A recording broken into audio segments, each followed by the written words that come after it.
Good evening, everybody. Welcome back, I should say. After a week hiatus, I am back, suffering from bronchitis for the last 10 days or so, but I'm feeling about 95% right now. Hopefully we'll get it up to 100 because I have a big Beatles show coming up in Philadelphia on Saturday, so I need to be 100% within the next 48 hours or so. And I figured talking tonight would be a great help to get my throat back in business. So let me say hello to some people. Hey, Jeff. Good day. Good day. Hey, CJ. Welcome. Allie's Closet. How you doing? I'll just give it a couple of minutes. I know it's just 5 o'clock. I was going to go on at 5:30. I didn't want to potentially interrupt Don, the Auction Professor show, who usually comes on at 7. But I'm sure a lot of you guys that follow Don as well know that he's not going to be on tonight. So I pushed it back to 5 o'clock. And this way we have a little more time together, provided my voice can hold out. I think it should be able to, though. So how's everybody doing? How was your week? Hopefully nobody else got sick. And I'm glad to report this was not anything else. It was actually official bronchitis, which I've had, unfortunately, a lot in my life. I've also had pneumonia about 5 or 6 times. So I am prone to that kind of nonsense, but I am back now. Took some antibiotics, drank a lot of tea and water, and feeling pretty good now. Tonight, we are going to work with a different magazine. Well, the same magazine, but a different year. We're up to 1929. The same Collier's Weekly, but from 1929. I think last we did a 1916. So it'll be interesting to see how some of the, the advertisements and the style of things have changed in 13 years later. Thank you very much, Ali. I appreciate it. Hey, Bartamania, how you doing, man? Good to see you. Where are you, Ali? What part of the planet do you reside on? The weather here, I think a lot of you know, I'm in south of Philadelphia.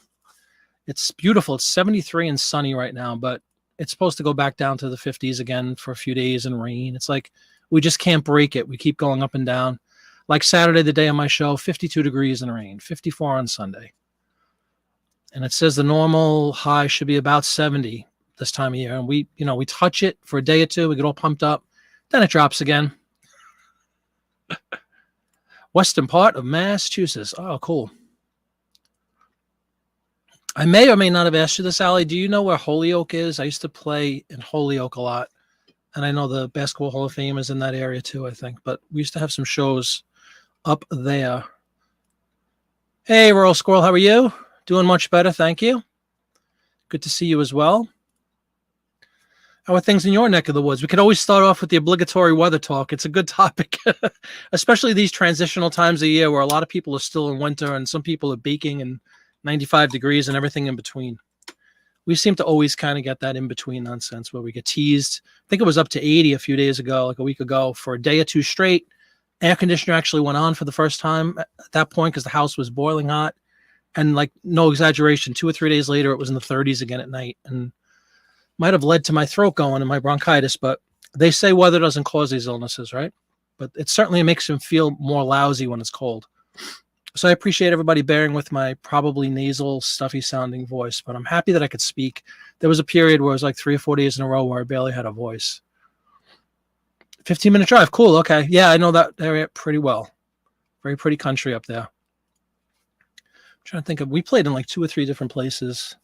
I play in Massachusetts a lot. We play in Hartford a lot. I think I mentioned this too, but Newport, Rhode Island, not that that's Massachusetts, I know, but general vicinity, Newport, Rhode Island is a beautiful, beautiful place. And we usually play 2 or 3 shows at least every summer up there. I love to get up to New England in the summertime. All right, well, let me pull up my screen, my eBay screen, and we will get started. You're heading to Arkansas. Rain through Kansas. Oh my goodness, be very careful. Forget the rain. Watch out for the tornadoes. That's the first thing I think of in Kansas. I think a lot of other people do as well. Tornadoes aren't something we're accustomed to where I come from. Although we have had a couple in my lifetime. But in Kansas, it seems to be like a weekly event. So be very careful.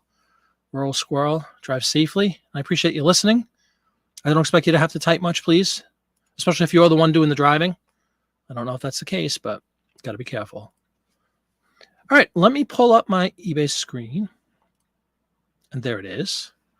And like I said, we are going to be working with 1929 tonight. So let me pull that up. A good portion of the ads this evening will be in full Technicolor, which is nice because the 1916, turn of the century up until like the early 20s, the vast majority of these advertisements are in black and white. Many of them almost all of them are illustrations at that point too. There's very few photographs. And when there are, they're kind of cheesy. And sometimes like there's a photograph of a face implanted on a cartoonish looking body. It's kind of strange. But by this point, late 20s, we're dealing with some more photography, certainly a lot more color, and some, different types of products. Colorado, yeah, that's cool. A lot of snow in Colorado, though, right? Oh, your husband grew up in Newport. Wow, nice town. Very, very nice town. Yeah, but Kansas does, and that's my concern right now for you, Earl Squirrel, so be careful. You said it's raining, right? No sign of tornadic activity, I hope? Okay. Let me pull up our first picture. Excuse me as I shove my face into the phone. But I need to reach around to see my photo folder. Just one time. I shouldn't have to do that again. Okay. All right. I'm going to start off with one that, there's no real rhyme or reason. I'm just give you a count. We have from 1929.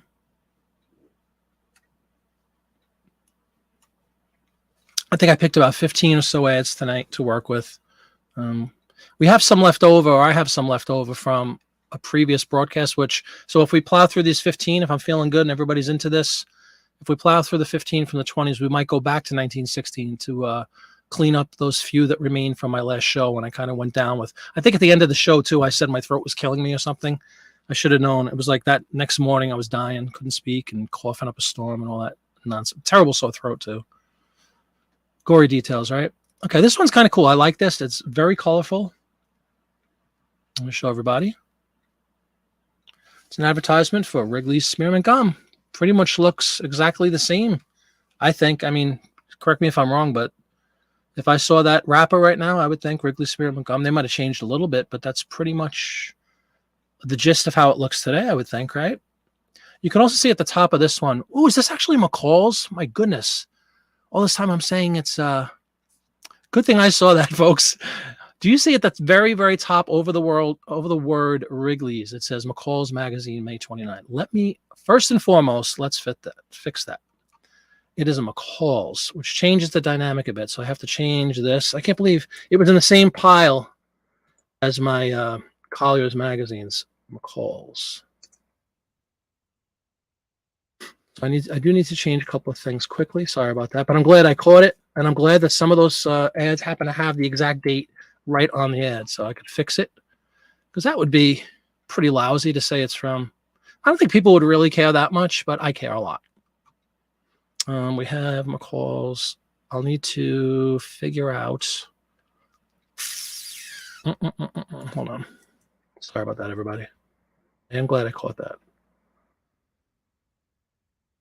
What else do I have to change up here? I'm going to have to change this.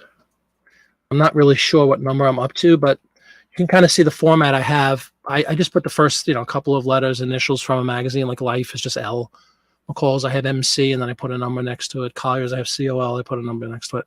I think I'm up to like 5 or 6. I'll put 6 in here, and if I need to change it, I'll change it. But that's just my own personal inventory system, which I'm sure a lot of you saw in one of the videos from my series.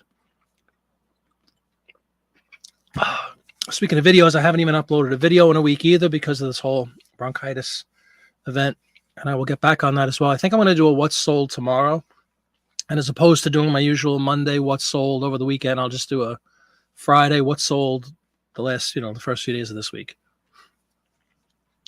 All right. Well, like I said, let's be careful and make sure you put the right information right there. Mccall's Magazine, May 29. Okay, back to the advertisement, though. Wrigley's Spearmint Gum. At the bottom, it says, it makes note of April showers, which is probably something we're going to throw in there. Famous song, famous, just overall event.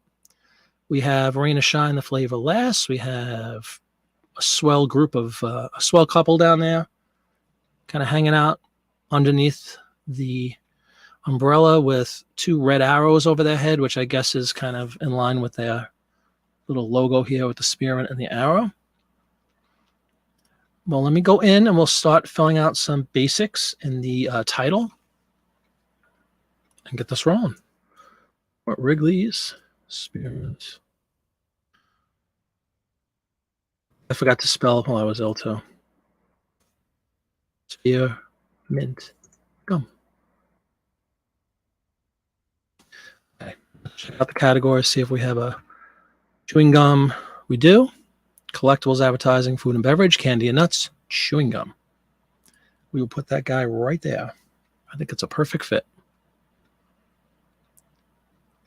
All right, and this is my store category section, which I never realized until the last show. When I hit this drop down and I'm doing a live show like this, StreamYard doesn't show the drop down, which is kind of funny. I can see a drop down of a whole bunch of choices, but for some silly reason, you don't see it. I guess it's technically a second screen, and you can only share one screen at a time.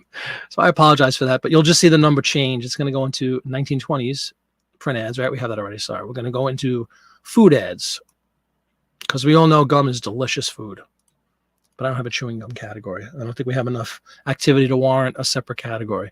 But there we go. We have food and we have 1920s.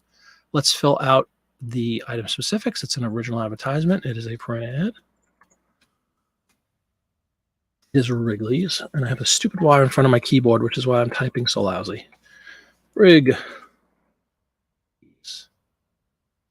It's in the United States with the 1929, right? It's not modified, and it is a multicolor advertisement. That's what I fill in for the color ads, and if it's a black and white ad, I just go in and type black and white, speaking to the nature of the advertisement, not like, you know, some things, if you put in a specific, like let's say I list Campbell's tomato soup and the majority of the advertisement looks red. Every once in a while, you'll see the color it'll prompt me to put red in as the color, but I put multicolor because the advertisement itself is multicolor. I'm not really looking for one specific color within the advertisement. Okay. I think we have everything else populated. All right, be sure it's Wrigley's, rain or shine, April showers. I think these are all basically some keywords I'll be using. Everybody can let me know if you have any additions or omissions. I always appreciate that. It also says the perfect gum, which I don't know if it does say that anymore. I haven't had a piece of gum in eons. My goodness. The more I think about it. And when I do, it's like in these little plastic things now. Like again, I keep talking about my shows, but it's what I do. My Beatles shows. Sometimes I'll chew gum on stage, believe it or not, because it keeps your mouth moist when you're singing. And a lot of the gum that we pick up now is like in these little plastic cases as opposed to a traditional stick of gum. All right. Well, I'm going to put, what are we going to put? Taste the juice of real mint leaves. I think, like I said, I'm going to harp on the April showers thing. Umbrella, maybe couple, like a rain jacket.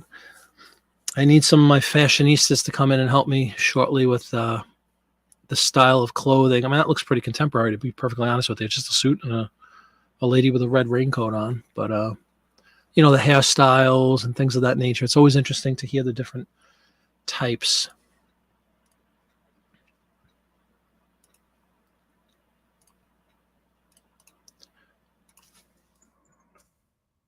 Let me check with one thing really quickly. You guys have any other keywords for this one? Let me know.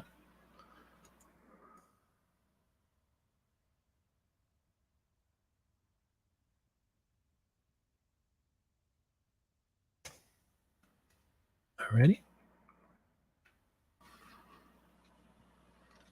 I can't think of anything on this one that stands out. I think we hit on the main, you know, raining and April showers and an umbrella with a couple standing under it. There's really not too much.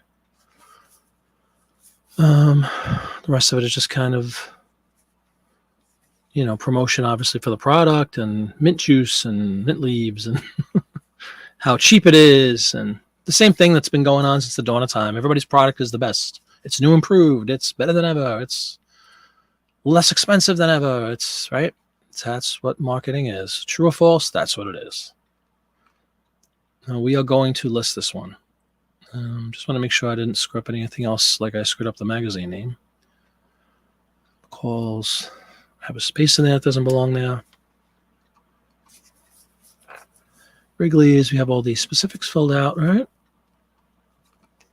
Alrighty, I'm going to list this one and we'll move on to number 2.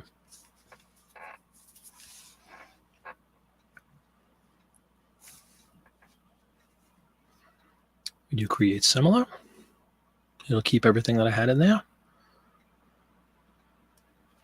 I thought that ad was nice. I like seeing color after, a bunch of time just doing black and white over and over. It's kind of refreshing to see a vibrant ad like that pop up. That monochrome stuff is like, you want to fall asleep sometimes. Okay. And tradition is that usually if I start off with a specific type of product, like in this instance, it's a food ad, I'll stick with a few food ads in a row. And then we'll move on to something else. So next up, let's see, what shall we pick? What did I mention a minute ago? Campbell's soup, everybody. Campbell's soup. Welcome. Campbell's vegetable soup. Campbell's soup, which I've mentioned several times on several shows and several videos, is a very popular product in the vintage print ad community. These things, there are collectors apparently all around the world that love Campbell's soup. And they're very, very simple to come by. Virtually every magazine, you got to see a Campbell's soup ad. I don't know why, but especially in this time frame, a lot of Campbell's soup ads. So they're abundant and they are desirable to a large group of people. So I always list them when I can. That they're usually pretty, like this one. You can see there's really not much that jumps out at you. Pictures of vegetables and a piping hot bowl of soup on a table. That's kind of the tradition. They don't get very flashy with their advertisements, yet people dig them. I mean, and a lot of it might even just be the Campbell's label on the can. They look great for kitchen decor. Absolutely, Ali. Yeah. Restaurants. We've spoken about this too, but a lot of people that buy from my store, at least that buy the ads, they work in restaurants, they work in doctors' offices, they work in a lot of the ads that we sell are car ads, and they'll go to, auto shops, of course, or car dealers. All this stuff looks so cool. When you frame it up and hang it on a wall, it looks amazing. For a relatively cheap price, you get a work of art that's 50 years old, 60 years old, 90 years old, and older in some cases. Another point I just wanted to mention was that I did change. Since it's 1929, we're back to the word vintage as opposed to, what do we have, antique. If it's over 100 years, so in 10 years or so, 7 years, 8 years, it'll be antique. But right now we're still in the vintage umbrella. But once it's over 100 years, I put in the word antique. So I've reverted back to vintage now. Let's pull in the information. And just so everybody knows, Campbell's. If you see Campbell's soup ads, list them. Provided they're in good condition. Always sell for us. They don't have their own category, but it does slide right into food and beverage soup.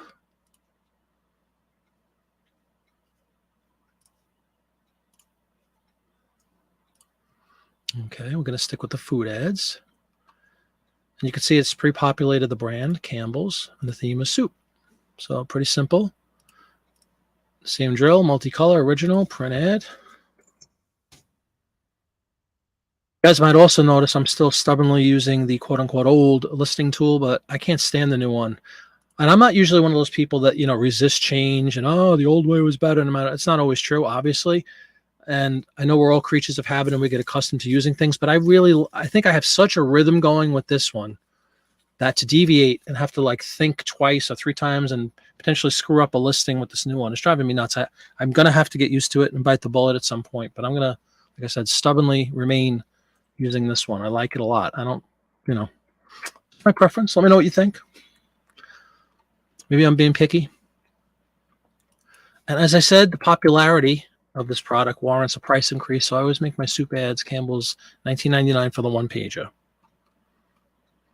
All right, I think we hit all of these? I think we did. It's been a lot of yapping. Okay, there we go. Let me pull it up again. Soup on a table and some vegetables. kind of all you need to advertise Campbell's soup. A meal or with the meal, soup belongs in the daily diet. Okay. They're encouraging folks to drink and eat soup on a daily basis. Soup is good food. Everybody remembers that slogan too. And then they go into detail about why vegetables are beneficial within soup. I think we all have a pretty good idea about that.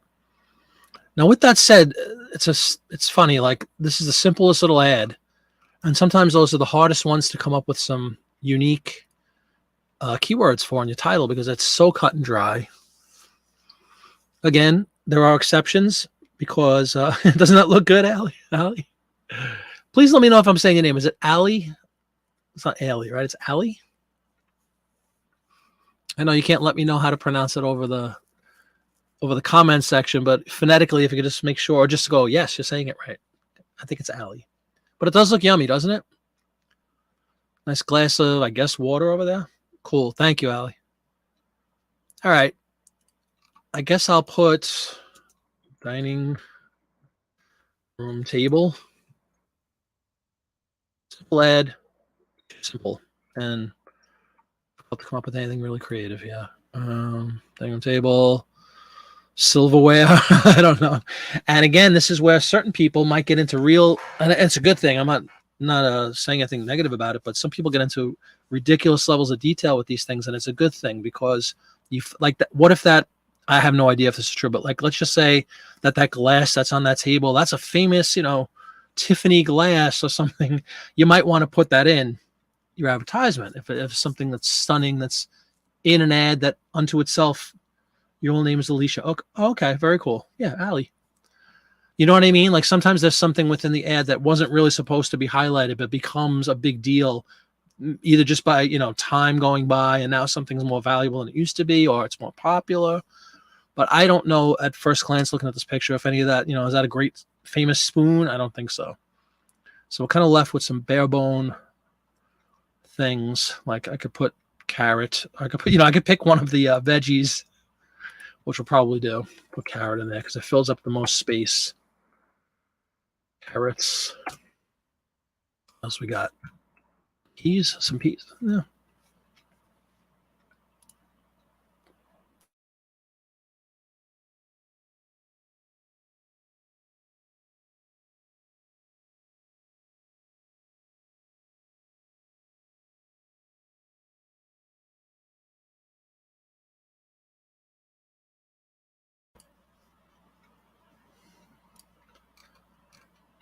Yeah, I'm sorry. I was going to see if I just had a little choking attack and I wanted to subject everybody to that. Peas. Okay. I'll put peas in there. I think that'll fill up most of the characters, right? Yeah, we're left with one. Soup ads, great to look out for. Very, very simple to list. Almost too simple. How many ways can you say Campbell's soup or Campbell's tomato soup and then add anything else? Unless there's something really cool in the ad itself. Like if some of the ads, like they'll have, Campbell's soup is being eaten at a ball game or something. That would be great. That's something you can mention in the ad. But this one is so generic, so run of the mill. But we're going to list it anyway. And somebody will probably buy it anyway. And like Ali said, it would look really good in a restaurant, in a chef's area, and even in just somebody's home. A lot of people decorate, of a certain time period, or they favor a certain time period.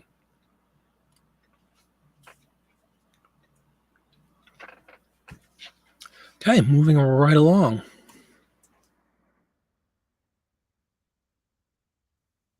Let's see what else we have. Please let me know. I hope I'm not echoing or anything obnoxious like that. That happens on StreamYard sometimes. Is there any sound issues? Please let me know so I don't keep irritating everybody.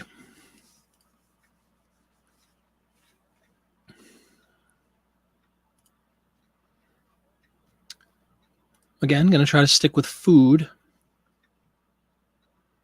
Just a matter of which one. Let's go with, I'm going to try to do like a bunch of color ads in a row before we have to go back to the world of black and white. Let's do this one.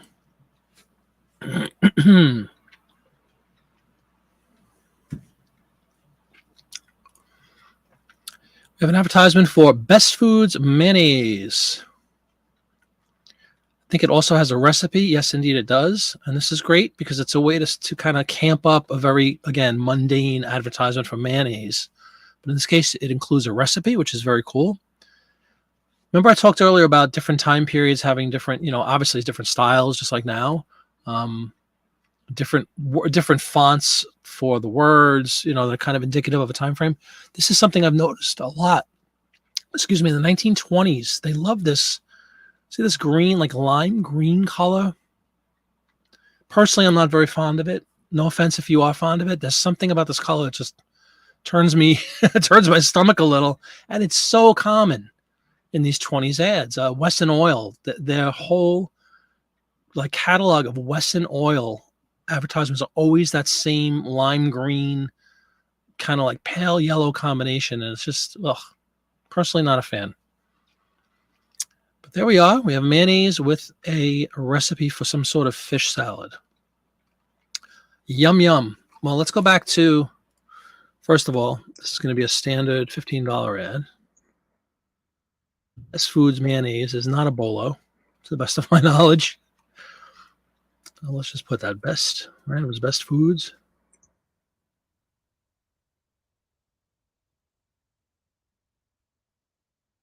I would misspell mayonnaise. That was given. Mayo, N-N-A-I-S-E.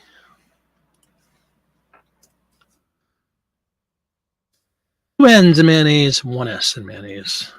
Note to self. Let's check out what our options are here for a category. This is what I'm going to choose. We have pickles and condiments. Condiments, of course, including mayonnaise, mustard, ketchup, relish, all that kind of stuff.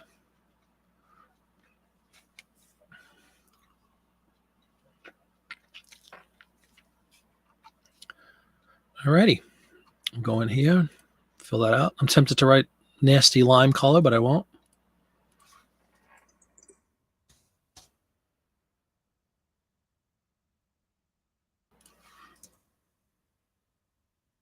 Best Foods.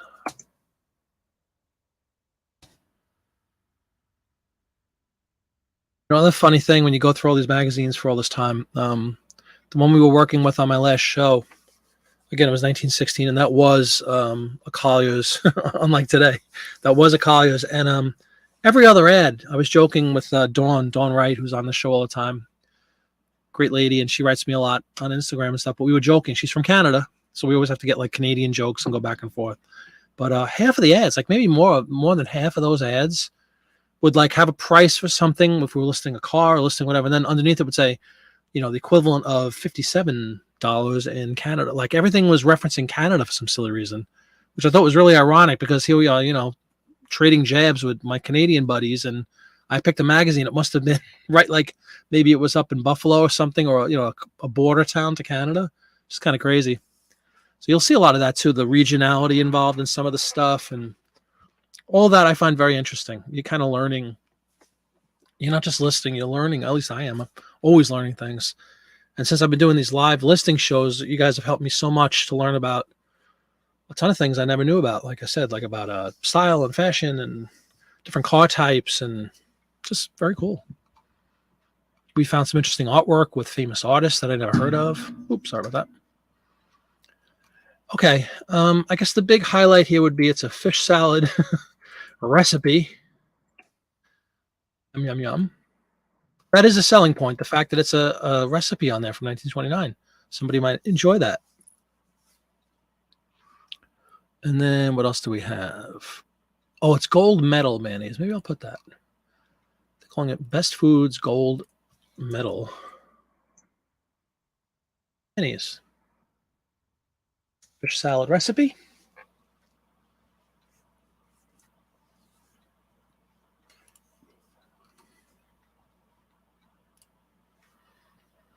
Anybody see anything else interesting?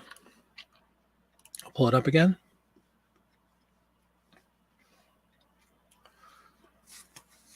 Another one that really, I didn't mean to pick back-to-back boring ads, but hey, Winnicrow, how are you?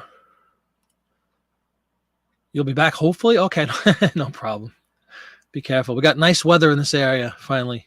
We were talking about that earlier, Winnicrow. Hope maybe you're out there enjoying it.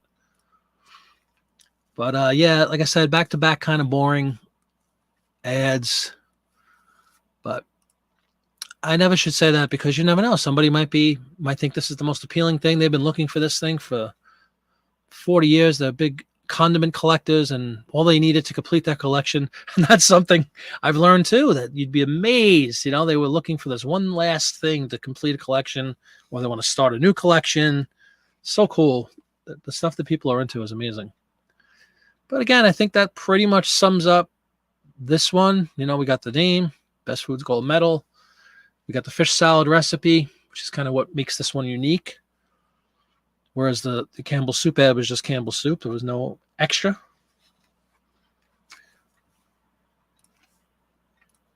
Is that pickles in the ad? Oh, let's see. Pickles. Well, yeah, Allie, like up here on the right side, I know it's hard to say probably on YouTube. It might be really tiny, but you're right. There's a couple of Best Foods pickles, Best Foods something dressing, Best Foods relish.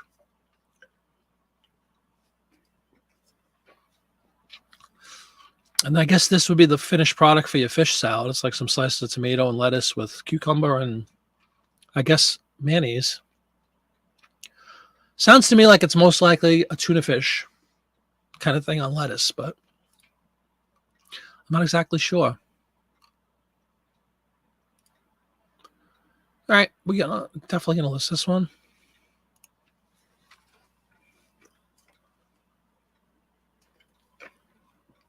I apologize in advance if you keep hearing. Still working through this thing.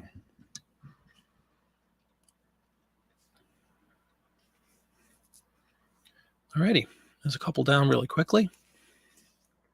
Another thing I think that most people who've watched these things last couple of months that I've been doing them is you can see that if you were sitting here in my shoes, but you weren't live on YouTube, and you were just hanging out in your house, you had some music playing or something, you could really, like, once you're at the point where you're ready to list the advertisements, when you have all your magazines lined up that you want to draw from, that you've taken all the magazines out, you've sliced them up nice and neat on the corners, everything looks great, you've scanned them or taken photos, however you plan on getting your picture into eBay. When you're at this point, this is like, it becomes almost like child's play. You can really bang out a bunch of ads in a pretty small time frame. I like the new approach that a lot of people I've seen on YouTube have been taking, and I agree with it 1,000%. When I was starting to build up my store, I was looking for quantity all the time. I want to list 50 items a day. I want to list 20 items a day.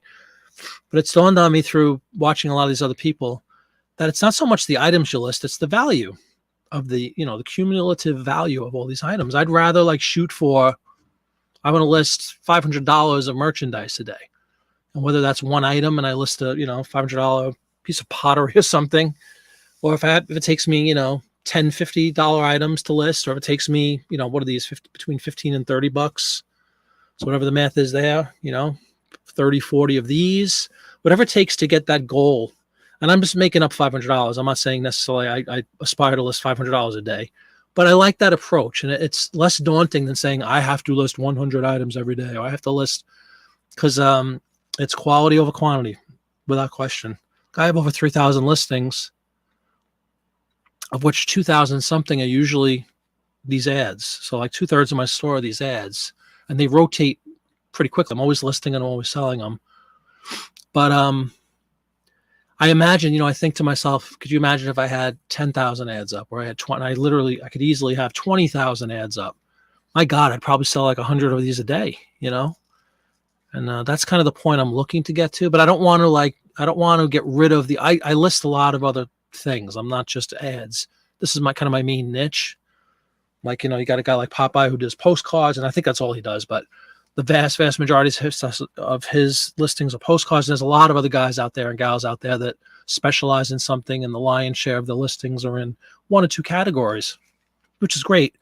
I'm kind of all over the board. Like the other 1,000 that I have is just a mishmash of music and a lot of Disney things, because we're huge Disney fans. And, we do have a couple of clothing items left, which I Can't wait to get rid of. But the point was really just how quickly you can list these ads. Once you're at that point, the prep work takes some time, but even that, you get into a rhythm. You get used to what you want to look for. When you're at this point, this is like, it's a joy to just sit here and hang out. Like I said, put on some music, a cup of coffee, and just, they just go by so fast. It's astonishing how many you can list. Okay, did we list the mayonnaise? I think we did. Let me check really quick. I'm sitting here yapping, complaining to everybody that I can't talk and I won't shut up.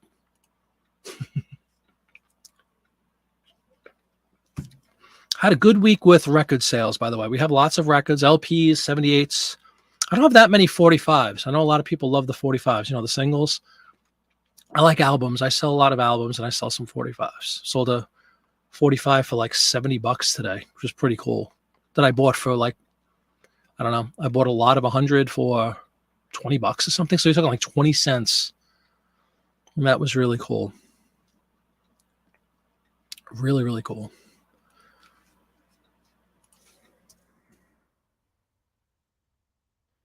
My what's sold. I'll probably do a what's sold tomorrow if my voice can hold out. It has to, because I have to be able to sing on Saturday night.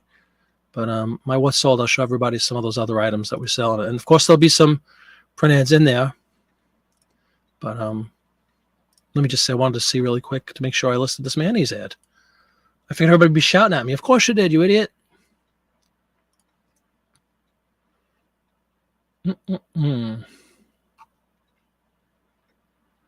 Yes, we did. Okay, cool. I wanted to make sure that I didn't just hit sell somewhere. Okay, let's get rid of that photo. Bring in the next item. Staying in the wonderful, exciting world of condiments, let's go with the old standby. That's right, everybody. It's Heinz tomato ketchup. Yay. You see the theme? Now, this one isn't green. It's yellow, but I think you will notice a trend with a lot of these advertisements. There's your green. There's that lime green I kept talking about. They're in everything in the 20s. I don't know what it is. Don't know what the obsession is with lime green and yellow. But here we go again. Heinz 57, which for many folks, including me, is ketchup. I really wouldn't deviate from the Heinz brand when it comes to ketchup. We'll also would not deviate from Hellmann's when it comes to mayonnaise. You won't see us getting this Best Foods mayonnaise. No. It's only Hellmann's. No Miracle Whip or any of that garbage. Hellmann's. There we go. I think that's a big old hunk of ham in the background with some pineapple chunks. Why anybody would put ketchup on that combination of food, I couldn't tell you. But that looks like it's what we're dealing with. So again, we all know the drill. Heinz ketchup. Depending on if I need the space or if I have enough space, and I'm short of words, I will put tomato ketchup in there. But let's see if we could play around with the photo and put some more stuff. I'm going to leave the category the same, condiments. So I have to change that. We're just going to change Best Foods to Heinz. Pretty much it, right? Everything else kind of remains the same. Very cool. And this is the kind of stuff that makes, again, why I try to list all my food ads together, all my car ads together, all my cigarette ads together, whatever the topic is. I try to do a bunch of like products that I'm not changing as much. Just makes the flow go a lot quicker when you're listing. I can't believe it. That's it. Heinz. That's all I had to change. Okay. Let's look at this stunning photo one more time. A whole bunch of writing on the left side. Just yay, we're the best for Heinz. The word flavor written in lime green for no reason. I guess I should make mention of this nasty hunk of ham.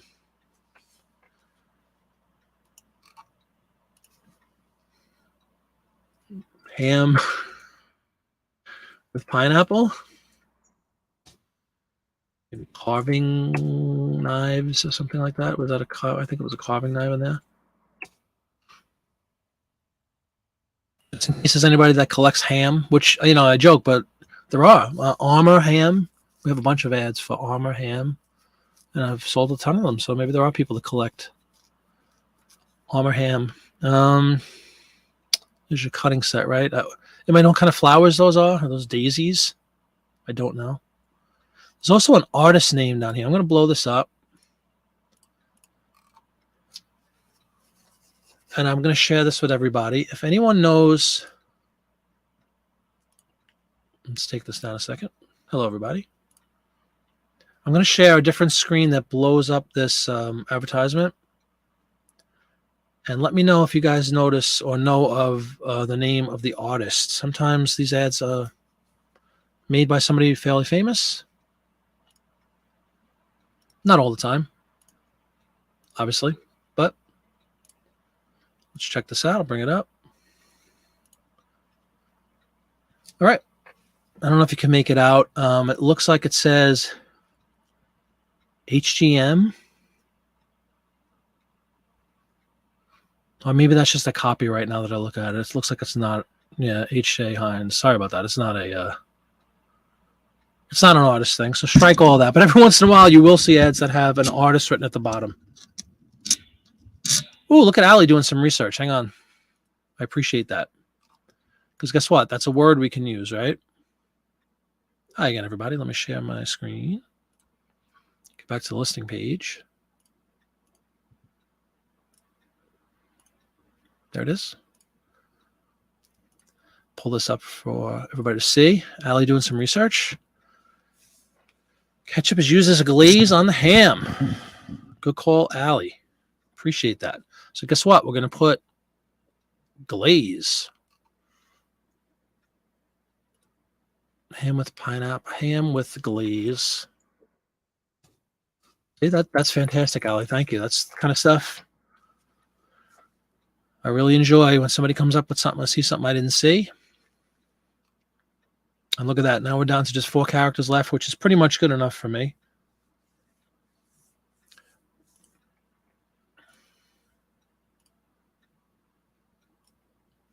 Ketchup with brown sugar. Okay, yeah, sure. I'm sure it's good. It's almost like a barbecue sauce, actually, right? It's like the main ingredient in barbecue sauce is ketchup. I guess that makes some sense. What month are we in? I think it was May, right? May of 29. So you're talking only 6 months away from the Great Depression hitting. Little did they know, right? It's kind of sad. I was going to say, and you'll see this, I'll definitely highlight some 30s ads, but a lot of my 30s magazines obviously got the Great Depression going on. And the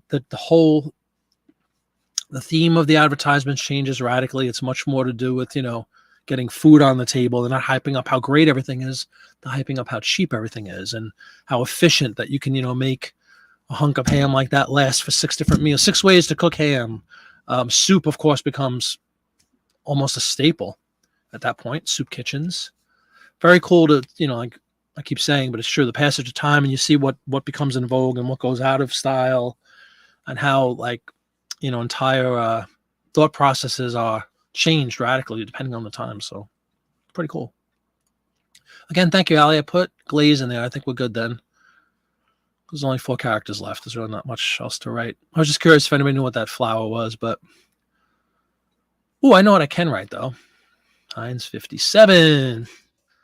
Damn, now we're down to 1 character. That's good. Let's release this one to the world of eBay. Show me a sale. It's happened a few times while during the show I made a couple sales. It's always a pretty cool thing.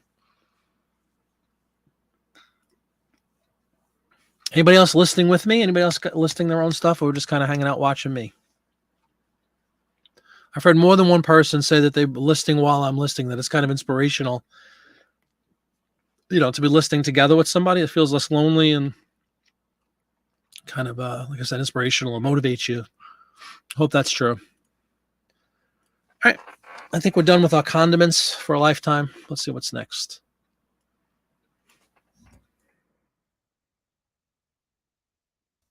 Erase off everything here. Pull in a new ad.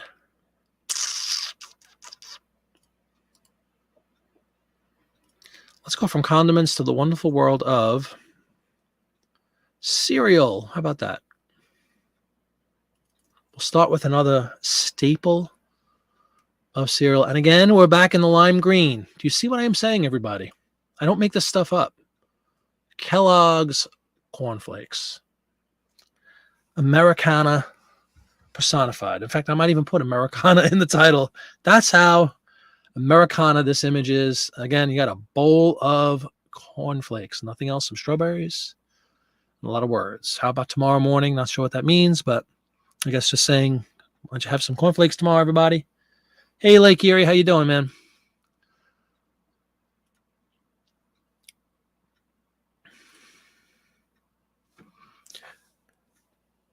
Oh, okay, cool.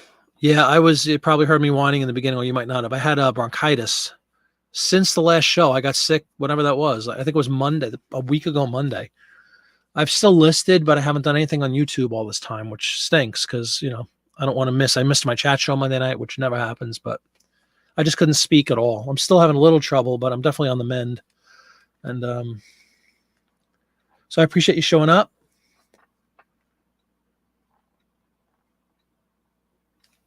And I just realized on my, I always look this way because I have another screen on with YouTube on, so I can kind of see where we are. Because there's that 10-second delay between live and I just want to make sure I didn't miss any comments. Okay, cool. Yes, I am. I'm a lot better now. Thank you very much. Like I said, it's been what, 10, no, more than that. It's been like, 10 or 11 days with it. And I'm definitely 99% better than I was. I've had bronchitis a bunch of times too. I've had pneumonia like 6 times. When I was 6 years, my birthday's in January. When I was 6 years old in September of that year, I was 6.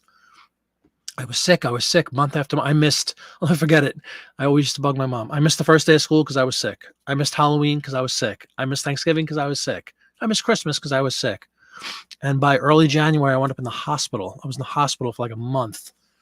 And I got out on my 7th birthday, which was really cool. But that's how bad. That was double pneumonia, and I had 106 fever and all that craziness. So basically, ever since then, unfortunately, I'm very prone to getting these respiratory things. I've had bronchitis a bunch. I don't have asthma, thank God.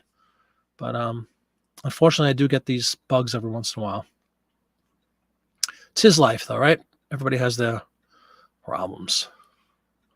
All right, back to Kellogg's Cornflakes. Let's go back up. And you will see shortly. I don't remember if we've probably done Kellogg's before on the shows, right? I have probably 50 Kellogg's Cornflakes up. And if we switch, this is what I want to show everybody. All you do, and I don't mean to rush. I hope everybody sees what I'm doing.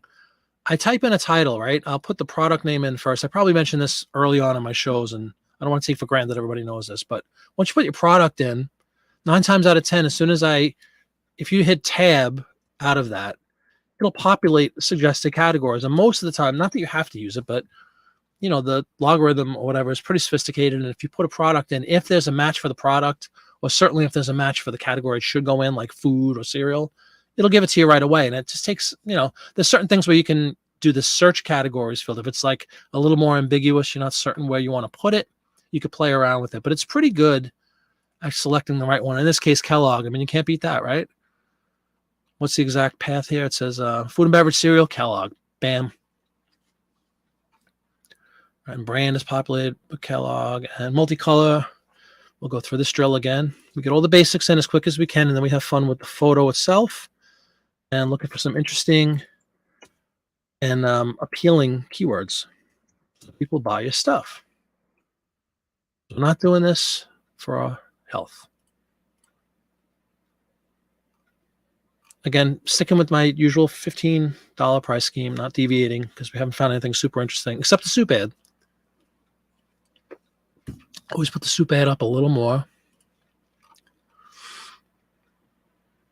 Oh, I just got an offer. Let me entertain this offer for just a moment, everybody.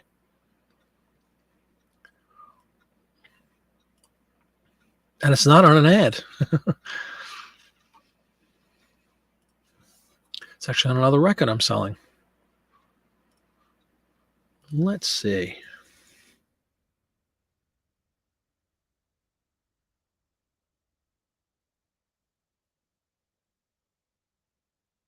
All right. Bam.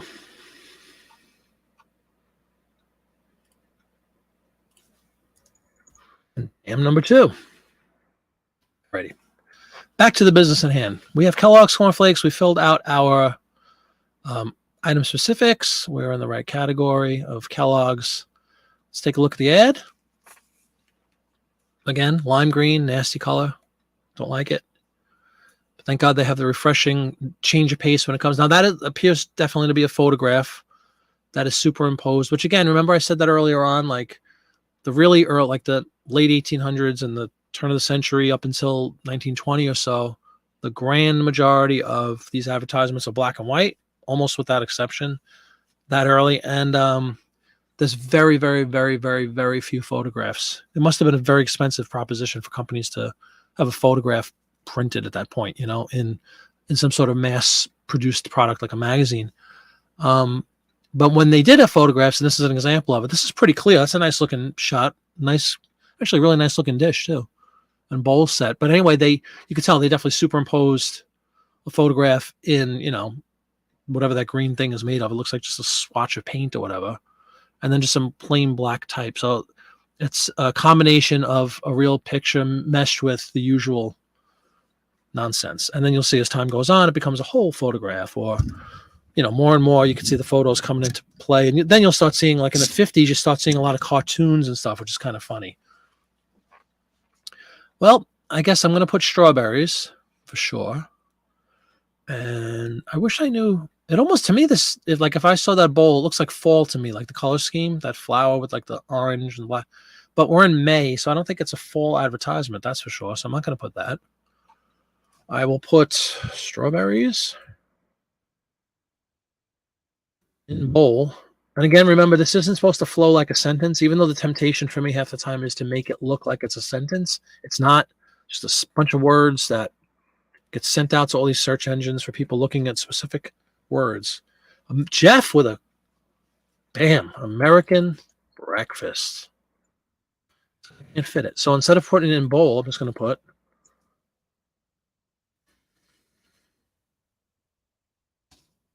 love it, Jeff. I love it. We talked about Americana, right? American breakfast. I like it. I like it a lot. Kind of says again, I know I apologize the mundane nature of some of these ads, but that's okay. They all make us money.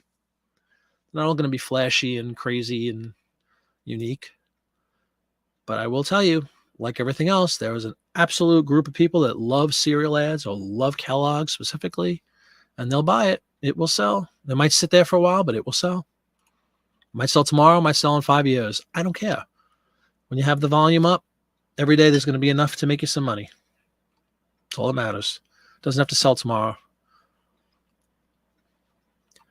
And I'm curious, do you guys ever take stuff down? Like if you have, I don't know what everybody, like what their store level is, or if you even have a store, or what you like to list. If you do even have an eBay account, you might just like watching resellers. I don't know. But if you do resell and you do sell on eBay, do any of you guys like delete stale listings after a period? Say, screw it, I'm not going to sell this thing. I'm going to just get rid of it. Because I haven't ever done that. And trust me, we've had some stuff up there for like well over a year, and I don't delete it. I figured I put in all the effort to list whatever it was, as stupid as it might have been. And one day somebody will come along to list it. Like, it just seems foolish to me to, but I can understand the temptation if you have a bunch of junk that maybe you've changed your business model or something and you used to list clothing, and you have $6 t-shirts up there and you're like, forget it, I'm not going to let's do these anymore. Maybe you delete stuff like that and donate the clothing. But I don't do that. Like, I'll never delete anything. Jeff. Oh, no, I'm sorry, not Jeff. Lake Erie. I know you mentioned this in one of your how-to videos, but how much if the ad... ... If the ad what?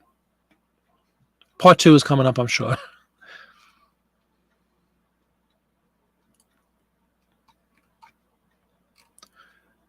And while we wait on Lake Erie, let me list this one. I don't think we need any more. We only have 4 characters left.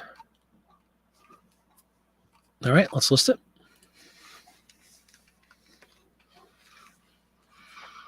Oh, I see. We have fine-tuned the ad, the comment. Just a second, I'll bring it up, Lake Erie. Yes. How much of the ad do you trim? Only enough, only the portion that needs trimming. Lake Erie, and not all of them need trimming, honestly. Some of them come out really neatly. If hang on a second, I'll give you a real world example. Just one second, everybody.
Hey, everybody.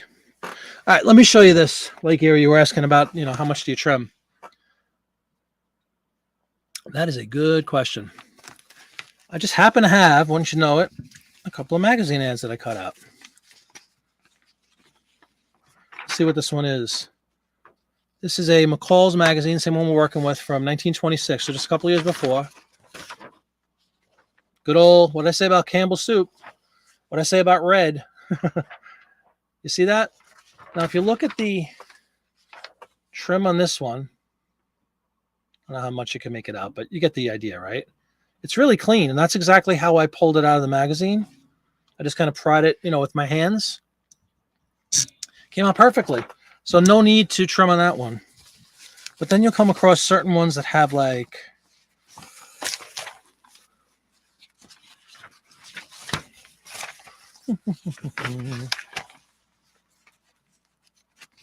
Here's a great example of one you want to trim. You see all that nonsense on the side? That's actually part of the binding of the magazine. See that? Obviously, I'll trim all of that up. And then on the top corner of this specific page, you see it's bent.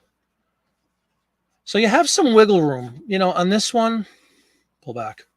This is the damaged part. I'll go in, I don't know, 1/8 of an inch, 1/4 of an, whatever's necessary to get rid of all this junk on the side, but keep the integrity of the advertisement in place. And you can see it, again, this is most of the ads. I'm far away from the mic, sorry, everybody. You can see how that, it provides you with a border, right? The ad itself has a border of like a 1/2 inch, 3/4 of an inch, this white part. So I have a little wiggle room there on this side specifically, and it'll still look even. So the long answer to your question is it really depends on how much has to be trimmed. Obviously, I would never, like with this one as the example again, because it is a blue thing. Worst case scenario, like let's say this was some phenomenal ad. It's not, but let's say this was some like really popular item or scarce item and I wanted to sell it, but man, look at the side. It's all ripped up and it's curled on the top. Technically, I could probably go all the way up to the blue if I had to on the sides, and nobody really would know. They would see a nice, neat ad, but I would certainly never, breach that, like breach the portion where the colors come in or the picture comes in. Hopefully that is a little bit helpful and makes some sense, but a lot of them come out, like I said, like this one, kind of nice and neat. And thank you for watching the video and pushing the video. You'll see how I take the staples out. That's kind of a crucial element too, how you take the staples out, how old the magazine is, how rusty those stupid staples are. All play a role in the end product. Listening to some ads once I get through. Yeah, man, definitely. And as always, let me know if you need any help or have any questions. Everybody can email me, JiminyFlipIt@gmail.com. Had somebody today email me a good question. They put a comment on one of my videos and wanted to know how to do a promotion, like on all of our ads. Excuse me. Yeah, absolutely. Like Gary, no problem. Does that make sense though? It really, there's no real exact answer. Like I will trim 1/8 of an inch. It depends on what needs to be trimmed, and just be reasonable. And don't breach the main portion of the ad. Don't breach the photo. Don't breach the border, because it'll look lousy if you have, and people will notice that if it'll look off center or something. But it doesn't happen very often. They're usually fairly decent, and if you're careful and you use my techniques, I think I called it processing the magazines, you should have a lot of success with it. It's a pain in the neck, but like anything else, the more you do something, you get better at it. Same thing with this. You kind of look at them and you eyeball them, like, oh, I got to take this off. The other good thing I just want to mention, don't do that work until it sells. Reason being, you're going to spend so much time trimming and edging and getting all the imperfections out. I save that until the point of the ad selling, and I know I'm going to be shipping it, because another beautiful benefit about, if you watch the video like Gary, you'll know I use a big flatbed scanner for most of these ads that are over a foot, over 12 inches. When you do the scanner, when you get it into your computer, you can just trim it virtually in your photo app, whatever you use. So if there is an imperfection like that one, you could just cut that out on the computer and list it, and nobody will even know it's there.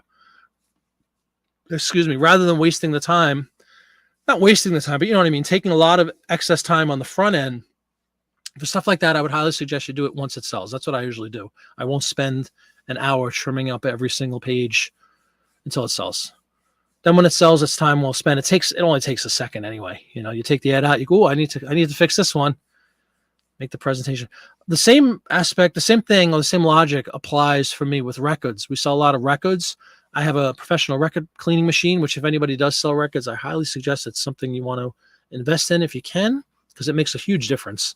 But especially if you're buying, used records at estate sales or antique malls, or wherever you pick up your records or record shows. Same thing holds true though. Like I'll take photos of the label, I'll take photos of the cover, of course, right? But I won't clean the record first. I'll wait until it sells, and then I'll clean it fresh, put it in a nice new liner, and ship it out. That's just what's the expression? Work smart, not. What's the other part of that? Work smart, not hard. Whatever it is. Save yourself that time and just wait until that's like cosmetic stuff that can definitely wait until it ships. It doesn't have to look pretty in your file cabinet or whatever it is, whatever place you're storing the stuff is. That's another little tip for everybody. Hopefully that makes sense. Oh, thank you. Perfect. No, man, I did an iPhone for a long time. That on the note, what is it called? Notes or something? I forgot what the app is called. Notepad or Notes. You can use, they actually have a scanning capability for free within that program. Is it called Notes, everybody? You guys might know better than me. I think it's called Notes. There's a scanner option. And you just hover your phone over some sort of light source, whatever, and you click it on the scan option. It makes a nice scan. It comes out fine. I did that for a long time until I got the scanner. I have 3 scanners now, different sizes.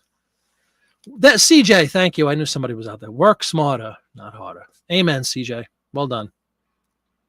But yeah, that really seriously does hold true for eBay. You want to get your stuff up and out there, right? Unless if whatever you're selling is so damaged or so, unappealing to the eye, maybe you want to take care of that. Maybe you don't want to list it, period. But if you do want to list it, or you think it's something that's salvageable, maybe you go ahead and pretty it up a little for the photo if it's necessary, but not for this stuff. Trim it up when it sells. Again, Lake Erie, you are more than welcome. So I guess you are a postcard person. Did I read back? Or Allie wrote something about postcards. I alternate postcards and ads and keep it interesting. Yeah, that's cool. The interest for me lies in the fact that I'm used to doing it at this point. So it just becomes almost like second nature, which is always a good thing to have something you can keep going back to and, keep drawing profits from that you're familiar with. But also the topics, as we've kind of touched on in all these live shows I've done with listing, they keep me interested in it because it's so varied. Granted, yeah, you have a bunch of Heinz ketchup ads and Campbell soup that is nothing super exciting, but every once in a while you'll come across some really, really cool things. The ancient cars from like the turn of the century, or later you'll see when we get into like later ads, the planes. I love travel personally. The different products. I've talked about this too, the evolution of products. Like it's so cool. I think the earliest example I have is, well, definitely cars, right? Planes, because that's not till 1903 is the Wright brothers. And when did commercial aviation begin? Somebody knows. CJ, commercial aviation, late 20s, maybe mid 20s. You'll start seeing like very early plane ads. You'll start seeing the one I always talk about as a radio.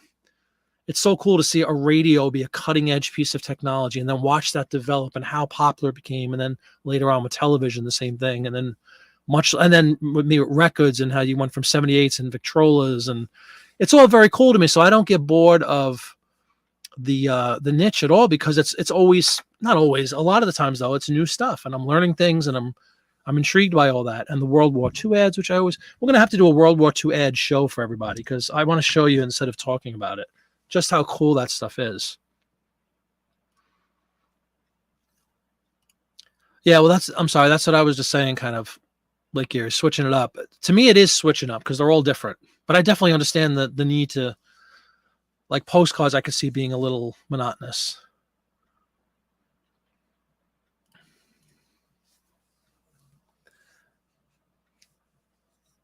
Yeah, I mean, they definitely are. And more than ever, right, with that new shipping thing they came out with. Standard envelope. Wanting small line auction. Yeah. Oh, exactly. I can understand that. Very cool. I've never been to a postcard show. Do you follow Popeye's postcards, Lake Erie? He's my postcard guru. He's the guy that inspires me to. I don't have a lot of postcards. I have a few. I've never been to a show. It's one of those things. Also, like, you know, I want to always learn new things. So, and I know postcards are very popular, and like you just said, they're very easy theoretically. That, you know, super easy to ship, super easy to scan. If you have one of these scanners like me, you could bang out front and back of like hundreds of postcards in minutes. It's so simple. But my only reluctance to get into them is, first of all, you're right, it's like a rabbit hole, and I don't want to get like obsessed with postcards. I don't know enough about them, and I might get burnt and get a bunch of garbage. But that could be true of any niche, I guess, right? When you kind of just got to dive in and learn as you go along. But that's been my hesitation with postcards. I like it though. I'm intrigued because it kind of fits a similar bill as my print ads a little bit. It's kind of similar, you know, the paper, they're quick, they're even easier to scan than my ads. So maybe it's something I would get more into down the pike. Yeah, Popeye's awesome, man. I'm so glad he came back. He was, you know, I'm sure a lot of people that followed him, he disappeared from YouTube about a year and a half ago, I guess. He had some bad experiences, just kind of gave it up, and thankfully he came back a few months ago. I know, I saw that video, and he killed it, right, Allie? He's a cool guy. He doesn't live that far from me. Again, I'm in extreme southeast Pennsylvania, like 5 minutes from the Delaware border, and he's in Maryland somewhere. I looked when he did that video. The video I think is one of the funniest things I've ever seen. When he drove out to, where he flew out to Minnesota and drove a haul back with his truck. You know, he put in his little town or whatever. So just for the sake of it, I'm like, oh, let me see where this guy lives. He's only like an hour and a half from me, so it's not that far. Yeah, he did. I heard he did a great job. A lot of people are getting into this whatnot thing. I don't know if it's a fad and people are just, I think it's great. If it's hot, go for it. But I know a lot of people struggle with like just trying to get approved for it. I don't really know that much about it. Amen, Lake Erie. Yeah. Well, you got to pull those apart. And this I speak to you from a vast amount of experience. My first huge magazine thing was 600 Life magazines. I've told the story endlessly, but we drove out to Pittsburgh, 6 hours, picked them up, put them in my Jeep, and drove back home. Turned around literally and drove back home. My wife and one of my daughters came with me. And I still have some. This was like 2.5 years ago. I still have some that we haven't cut up yet. It's addicting to buy. Do you mean the postcards, Allie? Or you just mean it's addicting to buy in general? Like buying is addictive, because that's definitely a truism. Where do we leave off? Cornflakes, everybody. Cornflakes. Let me just pull this up quick.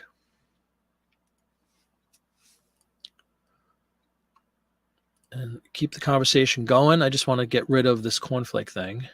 We'll figure out. We have another cereal ad. Something I actually ate this morning. Oh, whatnot. I got you. Yeah. I definitely understand it's addicting. What's the basic? Who wants to give me the Cliff Notes version? You go. It's an auction, obviously. And what is it? It's like they're timed like 10 seconds or something ridiculous, 30 seconds. And it's just a frenzy. Everybody goes 20, 30, 40, 50, and it's just sold. I think that's basically what I heard is the attraction to it.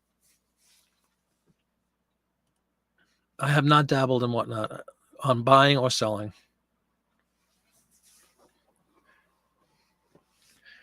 Another great guy, Dominic, Primetime Treasure Hunter. I know he's doing really well on there. And he does, but again, his stuff, he loves comic books, obviously. He sells comic books, he sells toys. Two things I don't have a whole lot of in inventory, that's for sure, nor do I have a lot of knowledge of them, other than I might have played with something in the 70s that I remember. And I'm sure everything at that point now is valuable. But I think that's kind of a very, very popular niche on whatnot right now. And maybe they're trying to grab they being whatnot. Maybe that's who they're trying to approve, is people that have a huge stack of comic books or trading, baseball cards and trading cards and all those things. Those are the kind of the in vogue items. I don't know if there'd be a huge demand for print ads or magazines, but there might be. 30 seconds. Sudden death. It's got to be humiliating if you're the person trying to sell this stuff and you get all pumped up. You're like, ready, go. And the 30-second timer goes off and nobody cares. And you say, I don't know. I'll have to check one out. I know Popeye did it and I know Primetime did it. And Primetime's been doing really well too. I'll check out one of his for sure. But again, you got two guys, especially Popeye. Popeye literally has millions at this point. I think it's safe to say with it, because if he just picked up 1 million, you know, what does he have? 1.5 million at this point, 2 million postcards in his. So for a guy like that who just has, you know, product to burn, God bless him. If he could just like bang out, you know, lots and lots of postcards and make $2,000-3,000 in an hour, you know what I mean? How do you not try it? Yeah, exactly. That's what I figured, Allie. So it's a great way to parlay, like, again, those two guys. If you have a good YouTube following or you're known in the, you know, reselling community as a whole, you have a built-in audience that you could just, hey, why don't you come over to my thing? So when you're starting from scratch, it's got to be a pretty difficult climb. It's probably also very difficult to get approved at that point. If you're just some new person, I like, you know, Barbie dolls, and I have a collection of 1,000 Barbie dolls, blah, blah, blah, blah. But I don't have a YouTube channel. I don't have an eBay store. You know, I don't have any following. That's got to be pretty difficult for somebody like that to get involved with it. They probably look for people that have some pedigree, if you will. That's my 2 cents. But again, I don't really know much more than I've seen specifically with Primetime and with Popeye just recently. Wasn't that video just today or yesterday? All right, let's get the Grape Nuts cereal ad, everybody. I love grape. And here we go again. I described this earlier, but you have a combination sort of photos and illustrations. Very typical of the time. But I know a lot of people are on the fence with Grape Nuts. Happen to be my favorite cereal on earth. I love Grape Nuts. Don't know what it is. I use I think it's what kind of milk do I don't like. I'm not a big fan of regular milk. It gives me stomach aches, and I'm just never really been a fan. I love cheese, but I'm not a fan of like just milk in cereal. Not really a huge fan of cereal either in general, but I do like Grape Nuts. And when I have Grape Nuts, I put we have like almond milk or something that we've been using, and it doesn't upset my stomach.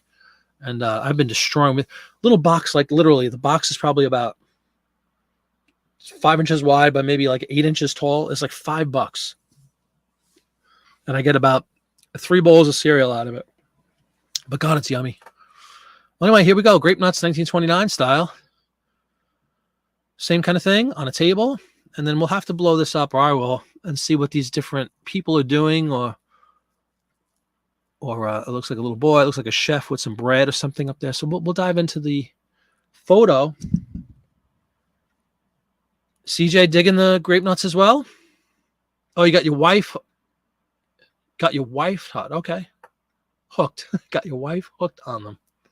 Because you're a fan too, CJ, I hope. They're so good. And they definitely are filling. You don't need a lot, you know, a little bowl of that stuff. And it's not all sugar like all the other. Not that it's still just a bowl of wheat, which really isn't good for you either, truth be told. It's just it's just a carb explosion. But at least it doesn't have all that added sugar like all the other junk has. But I do like the Grape Nuts, that's for sure. So let's go up and get rid of the wording that we don't need from the previous one. Grape Nuts cereal. And we'll search categories.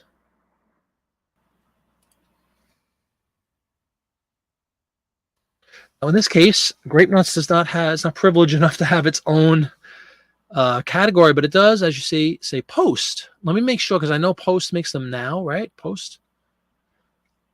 You'll be surprised sometimes, like as you know, time's gone by. They might have changed. Like maybe post didn't originate them, but let me see if it makes any reference to post on here. I'll blow this up, because if it doesn't, I'll still put it in the category because that's where most people would look for it. Like, yeah, P.co. That's funny. It says the letter P. .co Inc. 1929. So I guess that's post. We'll put it in the post cereal section.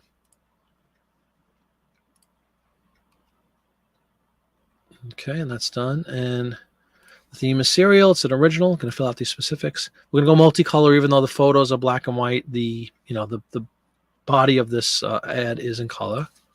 So we'll go multicolor.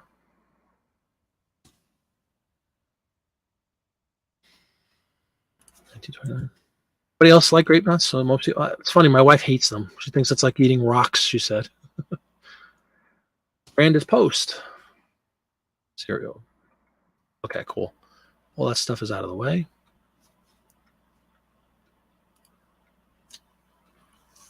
There again is our photo. And what I've done, kind of like we did with one of the other ads, I forgot which one it was, but we took a look. I'm going to blow up the photo. Okay, cool. You like them and you turn your wife on to them. Very cool. I'm going to blow up this photo so we can together look at some of the different, little individual square photos and see what's written underneath together. Just bear with me as I set that screen up. You have to take one down and then add another one. Hello, everybody. We'll share the second screen, which has the blow up, which is right here.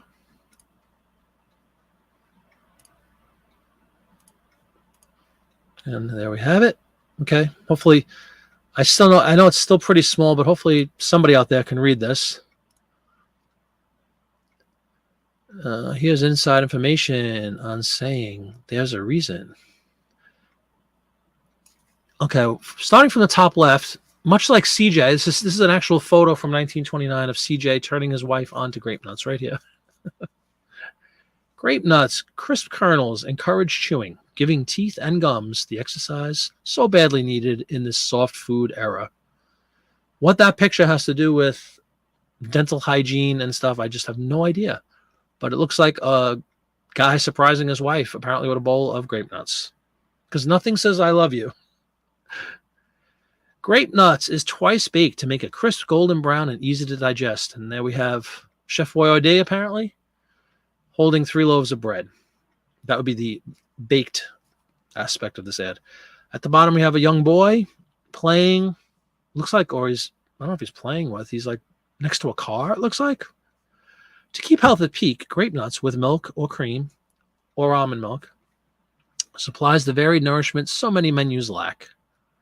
All right, so it's just again saying, yay, grape nuts, and we're the healthiest thing on the planet. And then the top right, we have a farmer. Grape nuts is made from the most wholesome grades, ripe wheat and malted barley, and brings you the goodness of both. It's probably why I love grape nuts is the barley. That's exactly right, CJ. Yep.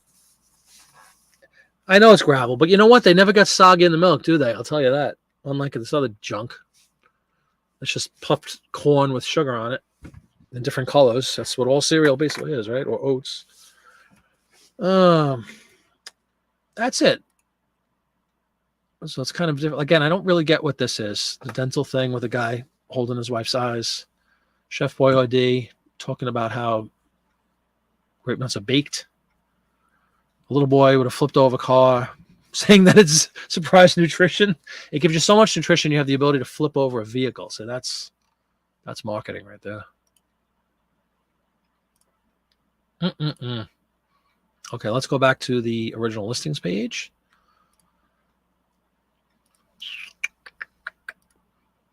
Which is right here.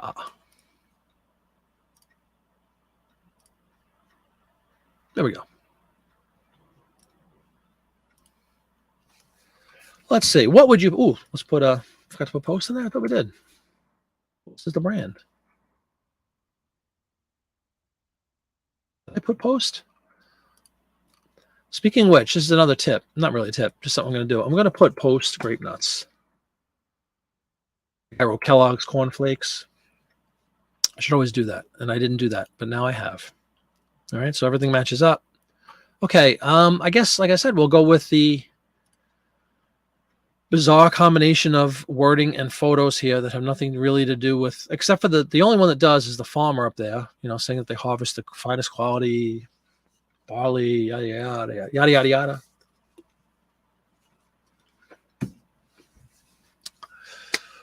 Inside information that says there's a reason. So I will put there's a reason. And then what would you guys put? Baker, young boy, and farmer. I'm going to put farmer, I think.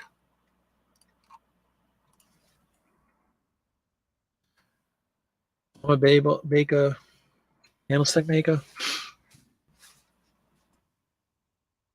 And boy. It says famous flavor.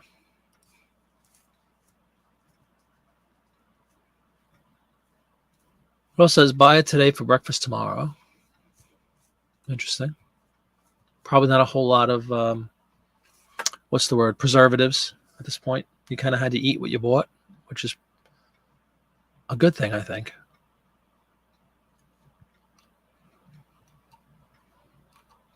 All right. Let's list that guy.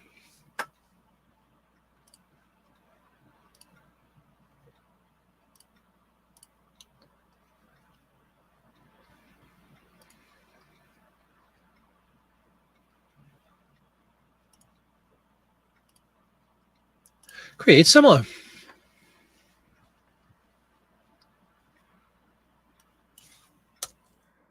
don't believe we have any more cereal ads, but I will check quickly. Confirm or deny that statement.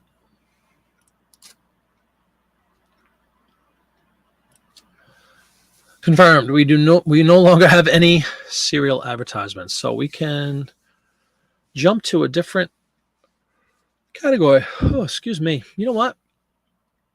No, it's not food, but it's one of the most vital things. Oh, this is another point I wanted to show everybody, especially Jeff. You were talking about not Jeff, excuse me.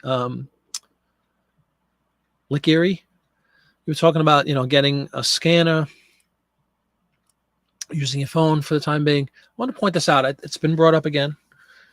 But as I do a blow up, this is a black and white advertisement, obviously, right? Maxwell House Coffee. That's the next thing we're going to be dealing with Mrs. John Borden up there, which we'll look up John Borden, see if he's anybody to make reference to. But the thing I wanted to point out about the scanner, the only drawback is on occasion with certain coloring. Like, as you see, the vast majority of this ad is really the paper color, the white, or, sometimes there's that age toning on these older ones, but generally white. When you have a very white image like this with speckles of print, of course, and black and white, has a tendency for whatever reason on this scanner to kind of make it artificially bright in the image that we see on eBay. Like, as I look at this, it's not the physical image, the physical advertisement is not this bright.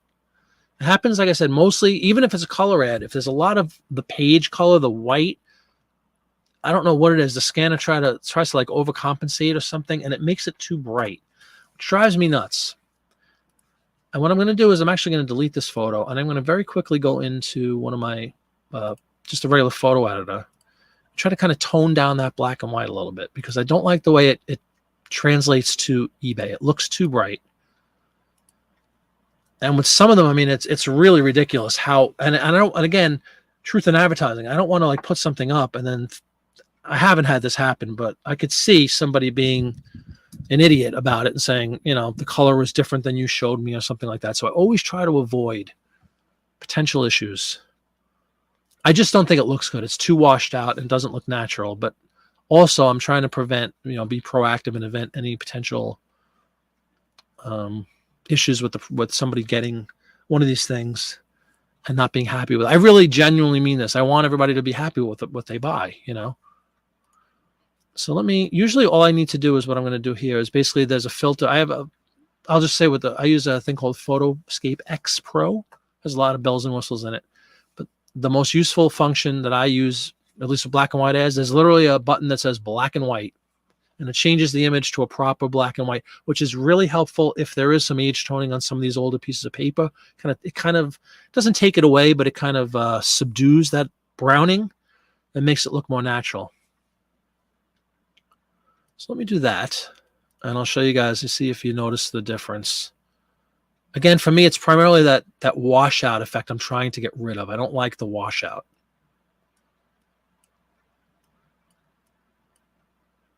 I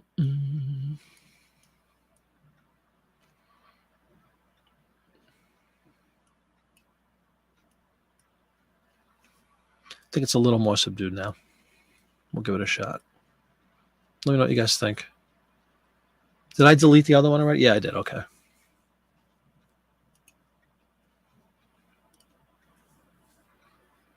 Let me show you now. Everybody has that image in their head of what it looked like, right? I mean, it's not a drastic difference, but it's enough to like tone it down a little bit. You see that? That's more true to how it looks physically. A little less washed out. Lake Erie asking a tremendous question. Maybe there's a setting. I've tried to finagle with the settings and haven't found anything. And the thing is, if you change a setting, right, it's a universal setting. And like then it screws up all the, like it might make this one look less bright, but then it's going to screw up the other 100 ones I want to scan. I don't want to have to keep going back and forth and tweaking every time. It only happens on a handful. Most of them are very true to life, you know, almost every ad, but only these certain ones that have a lot of paper color. Like, I guess the long way around it, or the shorter way of saying this is, the less you take a piece of paper like this, all there is really mostly is typewriting, right? And there's a very small photo, black and white. There's an even smaller photo or an illustration below, and then a very, very small icon of the coffee itself.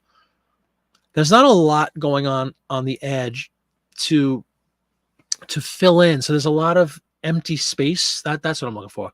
That empty space wreaks havoc with this printer for whatever, not printer, scanner, and just makes everything gets brighter and flushed out. It just has an effect of like flushing everything out, which I can't stand, or washing it all. You know what I mean? I know I'm not really articulating that perfectly, but it's a great point. And there might be some way to get rid of that. But like I said, unfortunately, it's going to tamper with everything else. And that's what I'm trying to avoid. Hey, Deal Fine, how are you? Thank you for joining. Find any deals? Let me know. Well, anyway, guys, do you see it's a little more subdued? And like I said, my goal really is to, you know, project an image that's true to what it looks like. And this definitely does that. That looks like what is sitting in the bag. Okay. And again, we do have Maxwell House coffee. Coffee ads do very well. Maxwell House does very well. Maxwell House has been around forever. I didn't realize that until I started doing these things with some regularity. They go way, way, way back, Maxwell House. Like Revolutionary War way back, I believe. So let's start building this guy up. Maxwell House coffee. And then we will go and hit this change category button. And you will see that Maxwell House is prestigious enough from years and years of quality service and quality product. And you will see it has its own category, Maxwell House coffee. Can't find a better match than that. And then I am going to finally change, because we're done with the food ads. Store categories for me, just my own personal thing, I'm going to go into beverage. Beverages, I have soda ads, I have coffee ads, I have beer ads I actually put in there too. Wine. Beverages. Things we drink. Alrighty, and you can see the brand has been updated. Color to be black and white. I've seen some people that do other things. They just leave everything as multicolor, and that's nothing wrong with that. I like to put, it's my own, it's also like a little internal way of organizing my stuff. You know, you can search on so many different parameters when you're doing bulk edits. It's a way to keep myself organized. Black and white ads versus color ads is really all I'm trying to project here. So black and white, it's original. They're all original. And I guess that's important to mention. All of this stuff is original. I know there's a lot of reproductions of a lot of different products out there, but these advertisements, and down here I actually speak to that. All advertisements are carefully removed from the source, magazines, blah, blah, blah, and completely original. No copies, reprints, or reproductions. Something I pride myself on. Because I guess in theory, you could go out there and, you know, scan somebody else's picture and sell it as your own. I don't know. And maybe somebody would buy that, but these are genuine. These are all from the decade or the year that I say they're from. And the proof is in the pudding, because when they get the product, the good thing about a magazine ad is there's always 2 pages on it. So they'll see that the other page is about, you know, it could be an article, it could be another ad. But anyway, yes, they're always authentic originals. And that's a selling point. If you guys, anybody out there does want to dabble in this, make mention of the fact that it's original and be proud of it. Because not everybody sells originals. And I'm not even saying there's anything wrong with selling a reproduction. If people just want to have, like who said earlier about a doctor's office or whatever, or a chef, or you know, you go to Cracker Barrel all the time. If they're buying reproductions of some old thing and putting it up on a wall, nobody's going to go in there and inspect. Oh, excuse me, can I see the back of that thing? It could be a reproduction, but it still looks just as cool. So I'm not, you know, saying anything negative against somebody that might sell a reproduction, but in my case, All originals. Of course you are. That's what you do, deal finder, right? Well, welcome. I'm glad you're here. Welcome to the fun. We're listing from 1929 Mccall's magazine ad. And I encourage, I think you're new and welcome again. I don't remember seeing your name. If you have been here before, I apologize. But if you haven't, feel free to participate. It's kind of an open forum.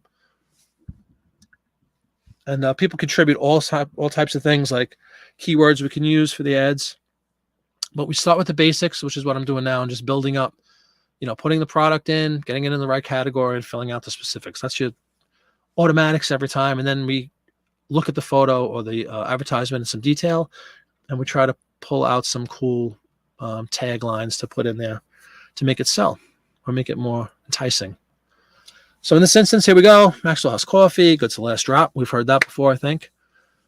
This is where a couple of my usuals should be here to help me with this stuff, but I'm not going to say any names. There's like 3 of them that are usually here and help me a lot with this kind of stuff. We need to look up. You see how it says Mrs. John Borden?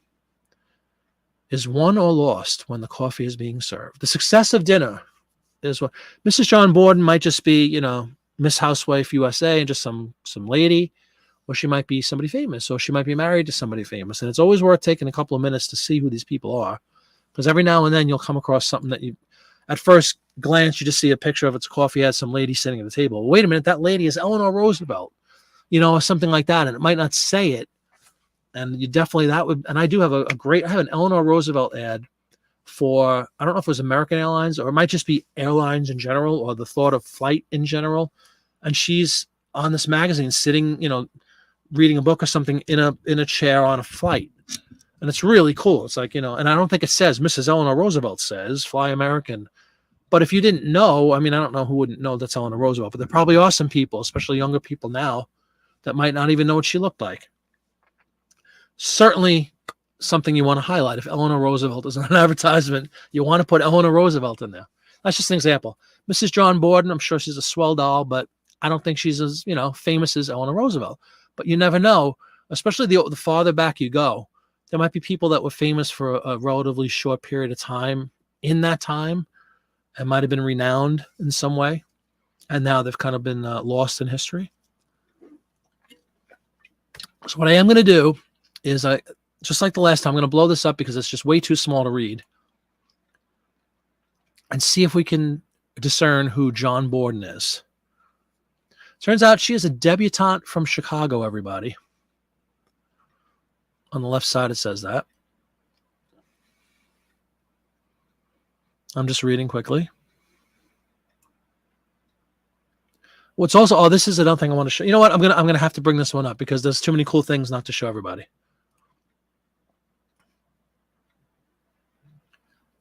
Let me pull this down for just a moment again. You know the drill. We got to go back, right? Everybody dig the Haunted Mansion wallpaper? Anybody notice what this is? Disney Haunted Mansion. Kind of cool. Usually save it for October, but what the heck. Hello, Lori. You're getting educated? I hope you're having fun, too. Welcome. She wrote a book.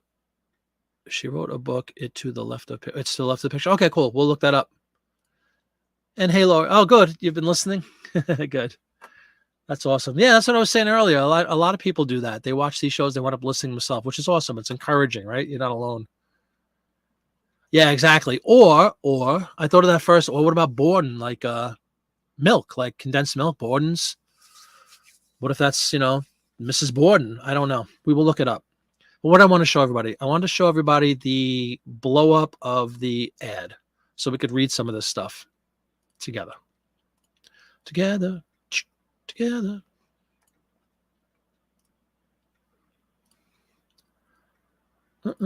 Share. I have to remove the old one. Sorry about that. Stop screen. Share. Share screen. For those of you who don't know the inner workings of StreamYard, while a great tool, really is an amazing tool if you think about it, right? The ability to broadcast to the planet instantaneously for free, even though I have a pay version, but that's another topic. It's got a lot of back and forth to it. That could be a pain in the neck. Okay, there we go. What I wanted to point out was down here on the right, you see that? It says musical program broadcast every Thursday. There's an ad for, not an ad, but it's speaking to a radio show, which is very common in the 20s and 30s and 40s even. Radio shows ruled the world up until TV. Hi, Michael. How are you? Welcome, welcome, welcome. Down here, everybody, it says, I'm going to read it.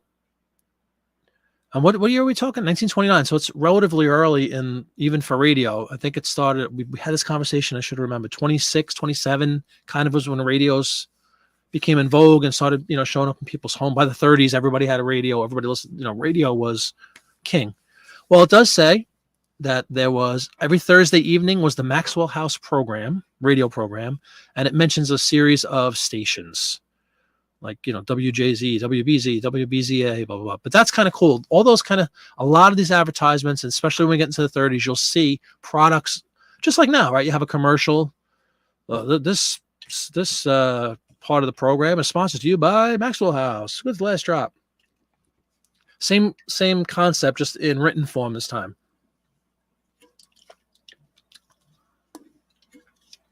But isn't that good to know that Maxwell House at one point sponsored radio shows? And then we have, her full name is Courtney, is it Letts or Betts Borden? And who was saying she wrote a book? Jeff was saying she wrote a book. All these things play a role because we take a very basic coffee ad and it could turn it into, radio program, Mrs. Borden and her book. That's great to hear, Michael. I'm glad you're doing well.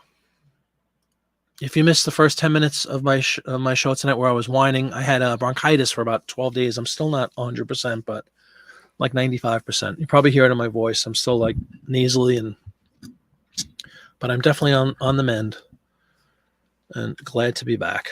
Missed like over a week of shows, which is terrible. Oh, CJ, here we go. Talk to me, CJ. Let's put this up.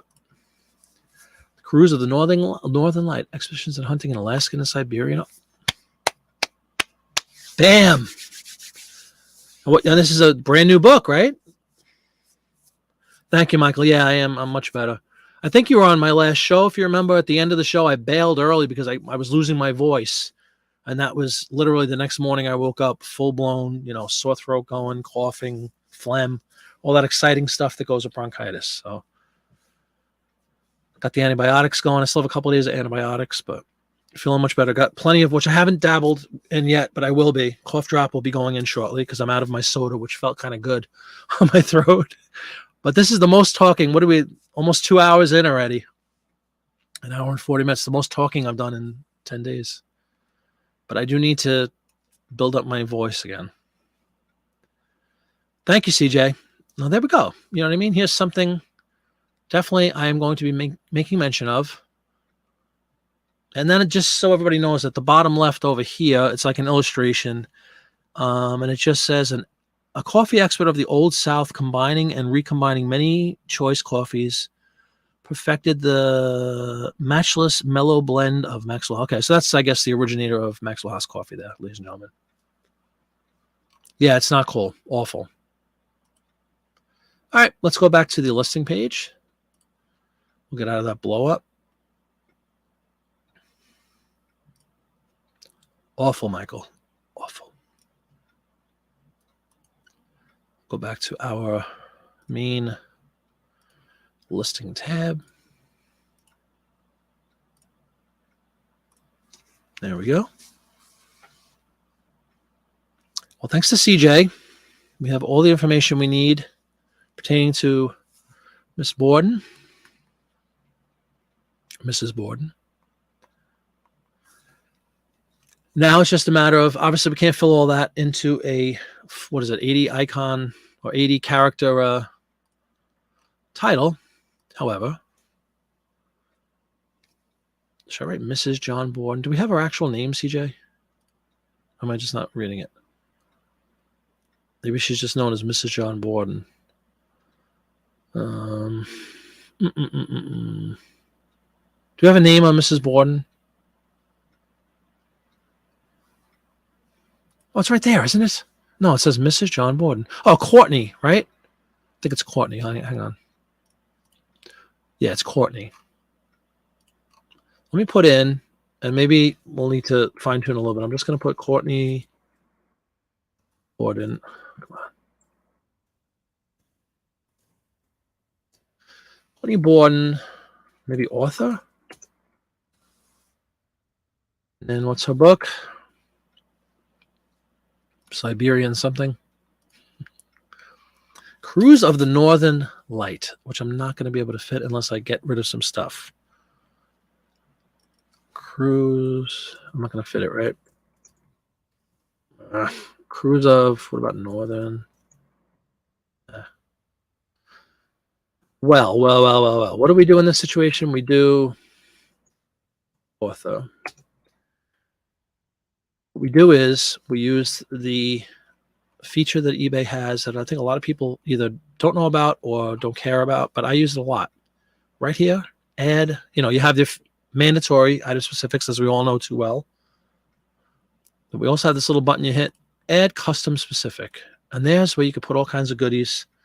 And in this instance, what I'm going to do is take CJ's hard work, copy and paste title of the book. And then that's actually, at that point, that becomes searchable. The Cruise of the Northern Light Arctic. Look at this. Bam. Put all the, I wonder how many characters, I've never tried that. How many characters can you put in a custom specific? We'll find out in a minute. Yeah, see, I got cut off. Look at that. All right, so we're going to just leave it at the Cruise of the Northern Light. All right. I'll save that. And there you go. Now we managed to sneak in the name of the book, title of the book. And I saw some questions. Hold on. What kind of book is it? Adventure. Absolutely could help. Yes.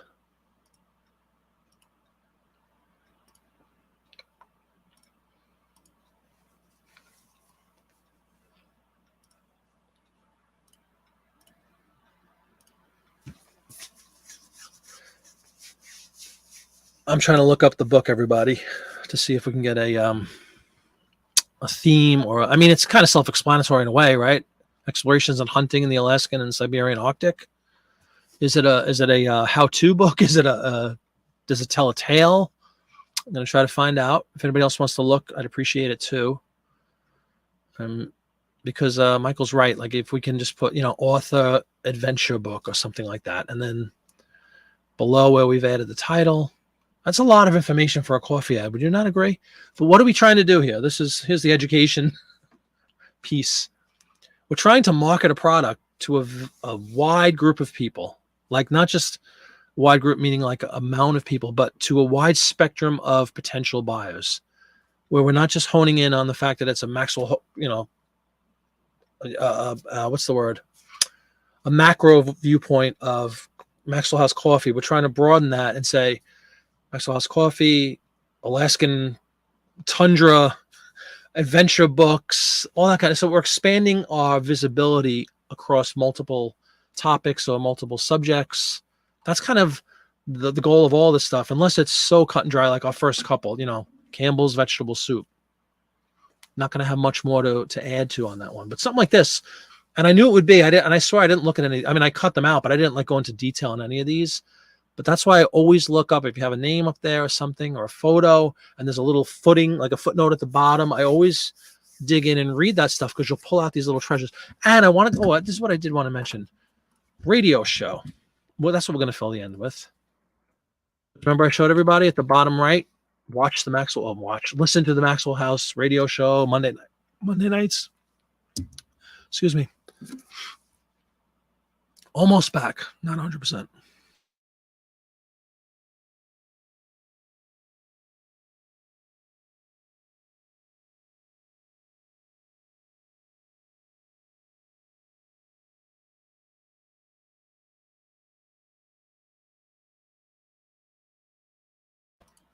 Sorry about that, everybody. Winter Crow, welcome. Welcome. I needed your help before. But I'm glad you're here. Would be really cool if she were related to someone famous that you could tag. Yeah. Look at Allie with some. Here we go. Isabel is her name after divorcing Mr. Borden. Ooh, but when she wrote the book, apparently she was still Mrs. Borden, right? Win a crow, win a crow. Welcome, welcome. Did you have a good day, Win a Crow? Were you out at the shop today? All right, it's cough drop time, everybody. Made it almost 2 hours without one. But now it's going in. Michael says, author historical radio. Yeah, that's a good idea, too. What did I put? Radio show?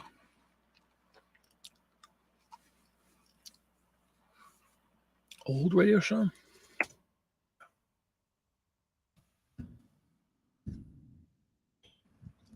Well, again, the lesson here is dig deep into your ads.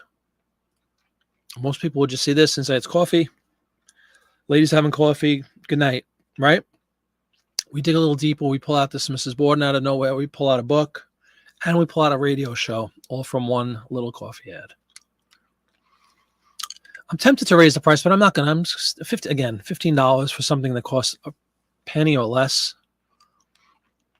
You don't want to be greedy, but you want to be in line with the market.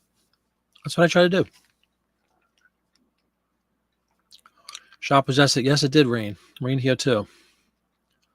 It's been a beautiful day today. Not beautiful. It was lousy in the morning, but nice tonight. Still 70 degrees. Wow. Yep, I got radio in there. Program. Artie Mike. Guten Tag.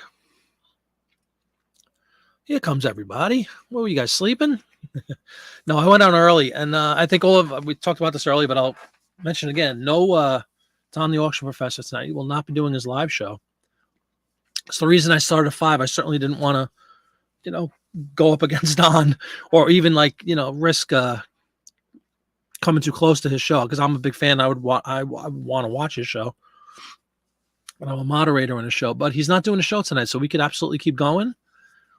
Kind of just getting warmed up here, and now we got Winter Crow and Artie Mike here.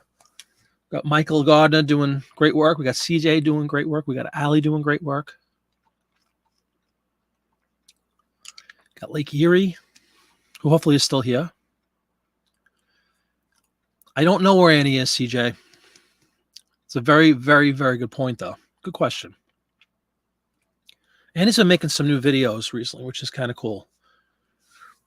I think she fell into the trap, which a lot of people do with YouTube, especially when she's been around for a few years, but she kind of gave up videos, if you will, for a period of time, and now she's doing it again, which is cool. And it's amazing how that just regenerates everything. You got to, like most things, right? You got to be consistent.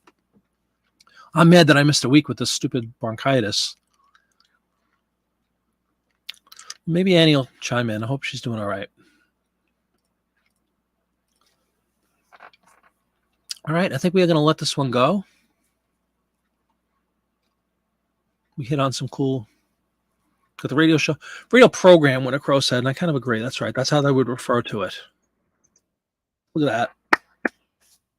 We fill out every character, too. Good work already, Winter Crow. Thank you.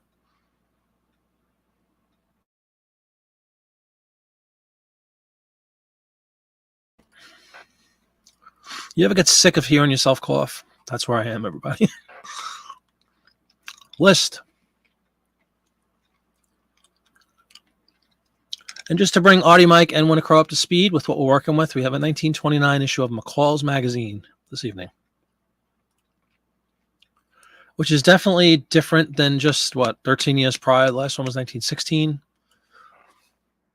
Definitely a lot more color. In fact, I think just about every ad tonight has been color, which was almost non-existent in 1916 as far as advertisement. Very few of them.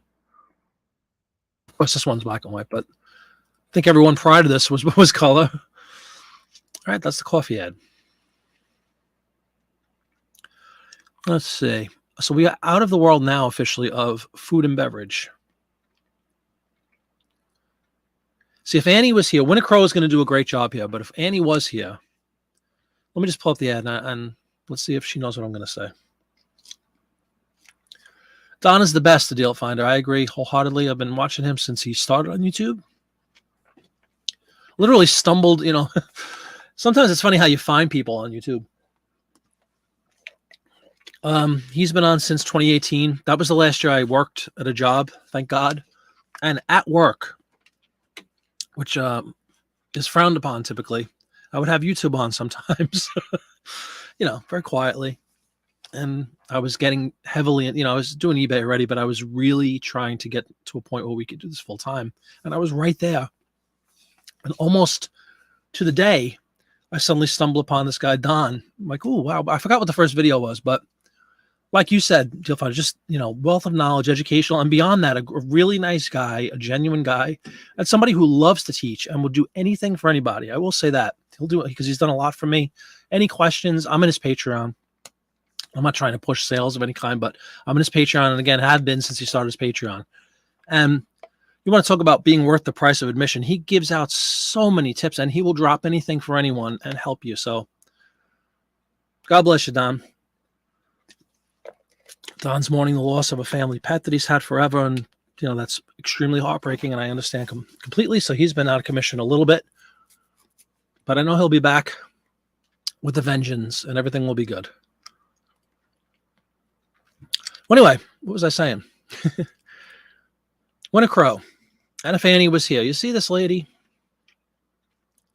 It's an ad for Ivory soap, folks. Ivory soap, standard, soap, not exciting.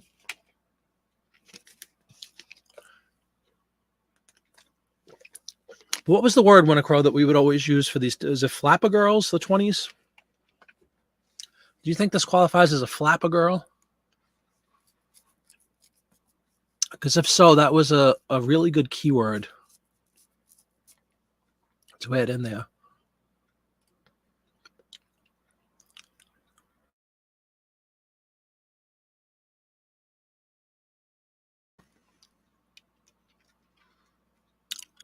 Patiently waiting on Win a Crow, everybody. Win a Crow. Please come to the front of the store for customer assistance. But we're trying to determine, maybe somebody else knows, does that look like a flapper girl to anybody? It's kind of like a style. It's kind of like if you look it up, anybody wants to go look up the word flapper girl. It was just kind of a period descriptive word to, like you would say a go-go dancer or something in the 60s. Yeah, 1929, Win a Crow. Annie and Win a Crow are absolute geniuses, especially when it comes to this stuff, like identifying, like I said earlier in the show, fashion and, hairstyles. And it comes in really helpful when you have a mundane ad like this for Ivory soap. But if you could throw in, oh, that's, a famous hat. That's a famous ring she's wearing. That hairdo is called this. She's a flapper. These are all great words. It's a good word, you think? Bobbed. There we go. Allie. Beautiful. Bobbed hair. See? Those are the kind of things you want to put in. We're talking May of 1929, Audie Mike. Redheaded gal. Redheaded broad. Flappers are risque. Okay. She looks like she could be quasi-risque, wouldn't you say? Redheaded gal. But that's good to know, everybody. See, so flappers were kind of risque. 20s, roaring 20s. We're talking just precious few months before the Great Depression, so things are still great. Party's still going on. You know what I mean? So I like the bob. What was it called? Bob haircut? Bobbed hair or haircut, Allie? What do you think? I'm going to put flapper. Well, first of all, everybody, let's put Ivory soap in there. See, we're already spending time on the photo, but Win a Crow already, and so did Allie, proved my point about identifying fashions and things like that.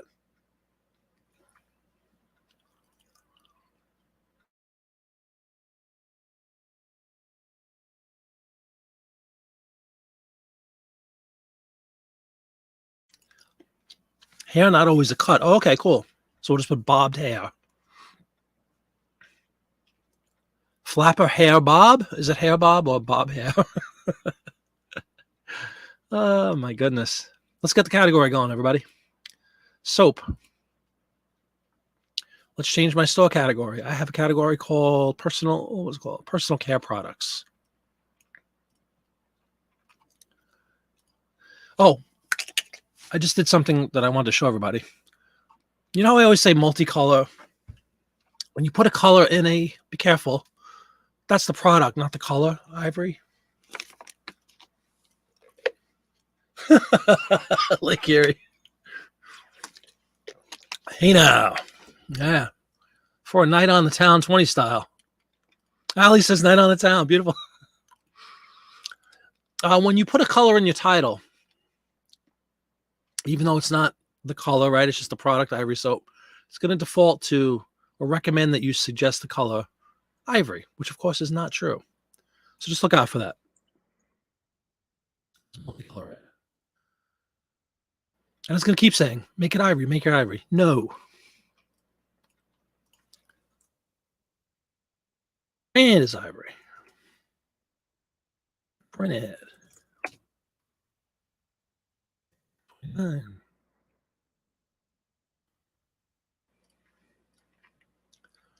right, we got all of our specifics in there. So let's take a consensus here. We have a lot of points of view, throwing out words. No, that's okay. I like Allie with Night on the Town. I agree with that. I love the bobbed hair thing. I love Flapper. And do you just say Flapper or Flapper girl or Flapper woman? Is it just Flapper? Bobbed hair. What does it say? Sleeping hours bring fresh. Oh, she's supposed to be going to sleep because everybody goes to bed with that much makeup on, right? Hey, Lori, the bob is a hairstyle. So do we write? I wrote bobbed hair. Is that not correct?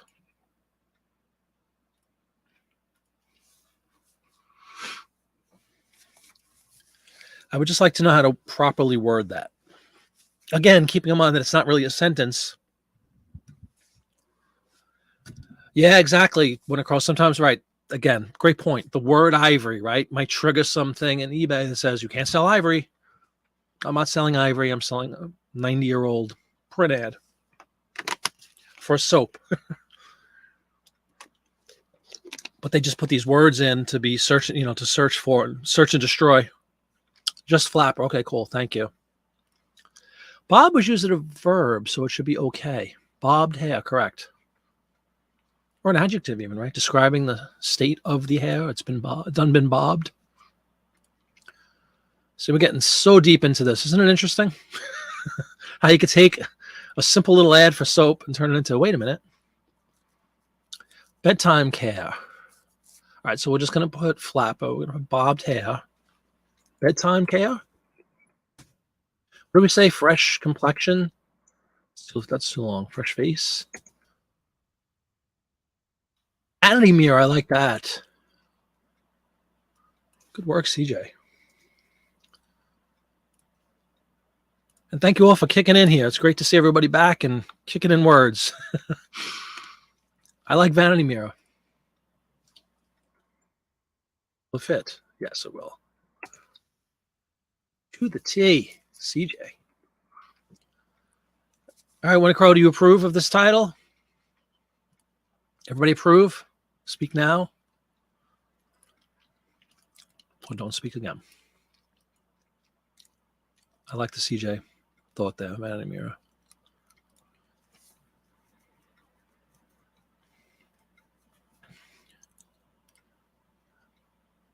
Buddy Mike says what? Read the ad.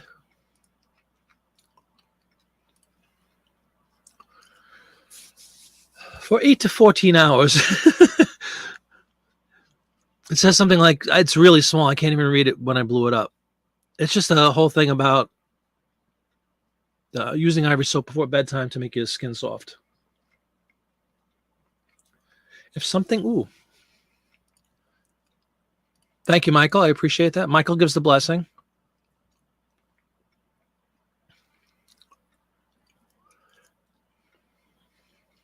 Read it. If something is bobbed hair, Horsetail Bob, right? What is the Jingle Bells? Words of Jingle Bells, don't they use the bob?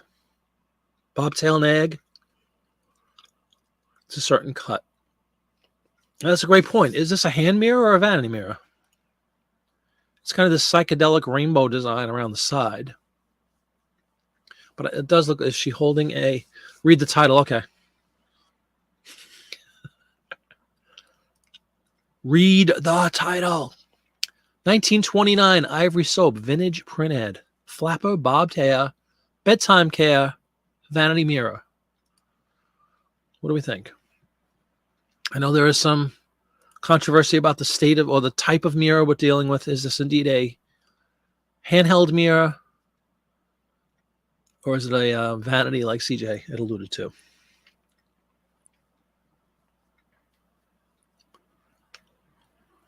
Well, I don't know if that's true, Artie Mike. You see, you got the daylight turning into nightlight kind of thing.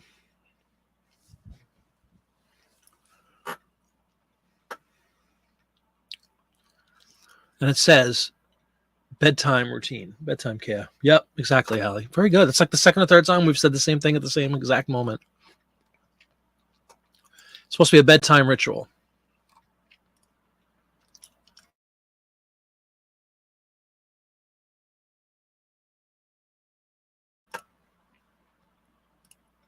Yes, Allie. Yes, I agree. Bobtail nag. Yep. Nag being a horse, I think. Do we get the approval? I think we should let this one go. I mean, you can't be, anytime you can get to 0 characters left and fill in every frame, every like possible frame or a possible character on there, that's a good thing.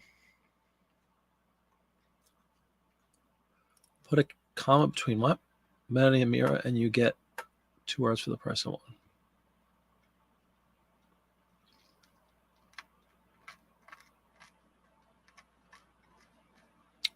not sure what you mean.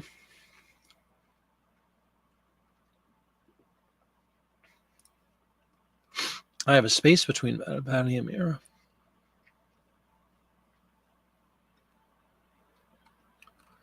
All right, we're going to let this one go. 7 o'clock here on the East Coast of the United States of America. Hope everybody's doing well. I have to work through this frog in my throat. It was doing pretty well until the last 10 minutes or so. But I'm not going to let it beat me. I got lots of water, got lots of cough drops. And I feel good, which is 90% of the battle, right? All right, flapper bobtail girl. Get out of my listing.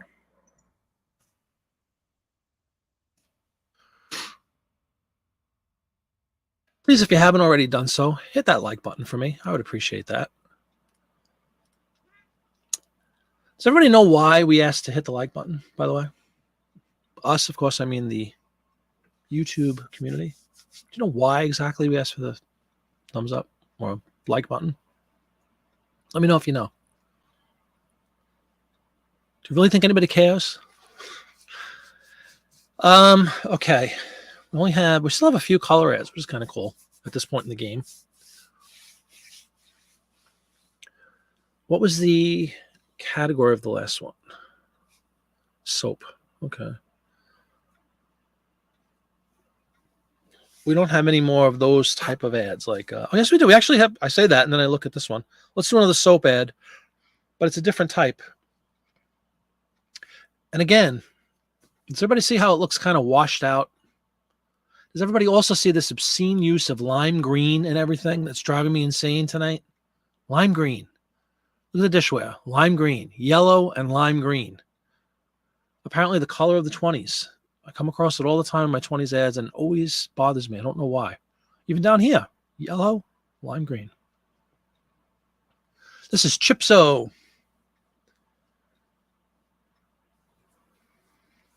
Is it for the algorithm? You get gold stars? Well, what I've read, yes, Michael, yes. But when you say algorithm, the real crux of this supposedly is it encourages or lets YouTube, quote unquote, know that somebody's interested, and it makes it more likely that you'll be recommended to people. That's really all it comes down to. Makes it more likely that your video will be recommended to others if you see a series of likes. I did a lot of research on that because I just started in January on YouTube. You always have, I know they took away the negative. What is the dislike? You can still hit a dislike, but you don't see the count anymore on the video. But really, that's it. It's just supposedly the more thumbs up you get or likes that you get, it makes it more likely that the YouTube algorithm will suggest your video. When you're at the end of a video, of any video, it'll give you, most of the times it'll give you like a sample to choose something else, or it'll prompt you to click on something else, or it'll automatically play something else that YouTube thinks you'll like. Yeah, Michael, that's really all it is. So the more thumbs up, like I said, just makes it more likely that your video will be suggested to others. And more importantly, when I say others, I mean not just your current subscribers. You want to grow. So like, it's always great to have a core of subscribers and fans and whatever else you want to say, people to follow you or watch you or enjoy your topic. You want to spread out though. And that thumbs out thing kind of gives you that ability to have it expand and go out to other people. Like I never really got to finish my story. I was sitting at work watching YouTube when Don popped up. That pop-up might have been the result of X amount of people hitting likes, and it suddenly got thrown into my screen. I'd never heard of the guy at the time, 4 years ago. But that's really the idea behind it. It's just a method of making your video searchable and presented to a broader audience. And that's all I'm going to say about it. You can't see lime green.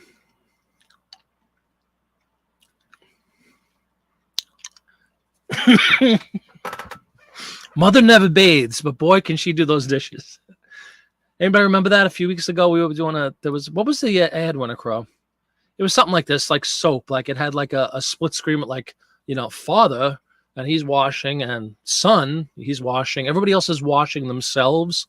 But mother, of course, is relegated to, doing dishes or washing curtains.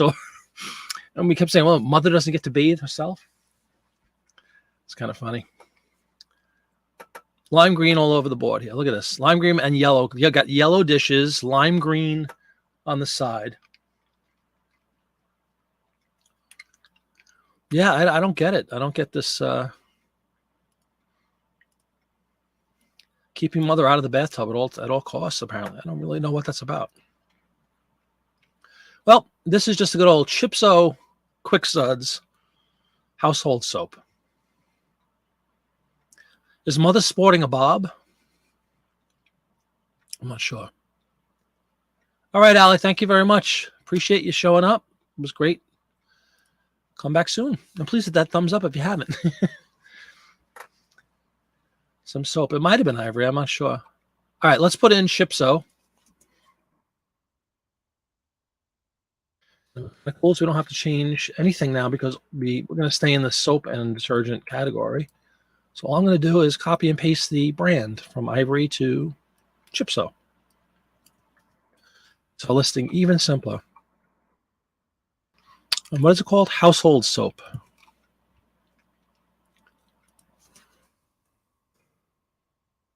This one I might put something like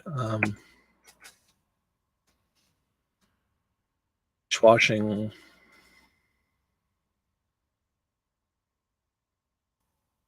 Say dishwashing liquid, but it's not liquid, is it? It's like let's see what it is. Chipso Quick Suds. You can wash dishes and clothing in the same soap, because after all, really, soap is soap. Oh, and by the way, everybody, at the bottom right, blow this up for myself to confirm. Chipso was in fact part of Procter & Gamble. That's right. Hidden really above the word soap, all the way at the bottom right. Procter & Gamble. So let's throw that in. And pretty much that's going to be the whole title. Procter, right? And Gamble.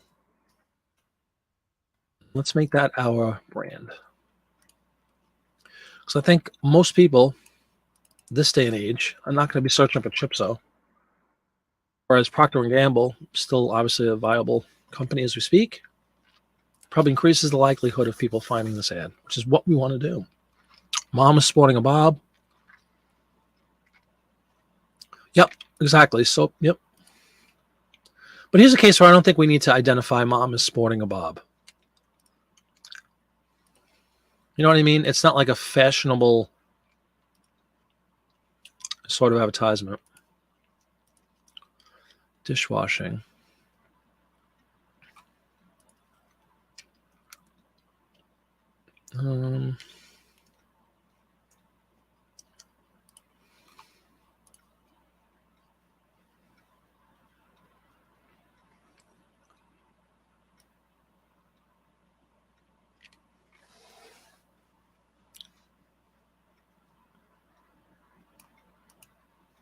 Household chores. That's a good one.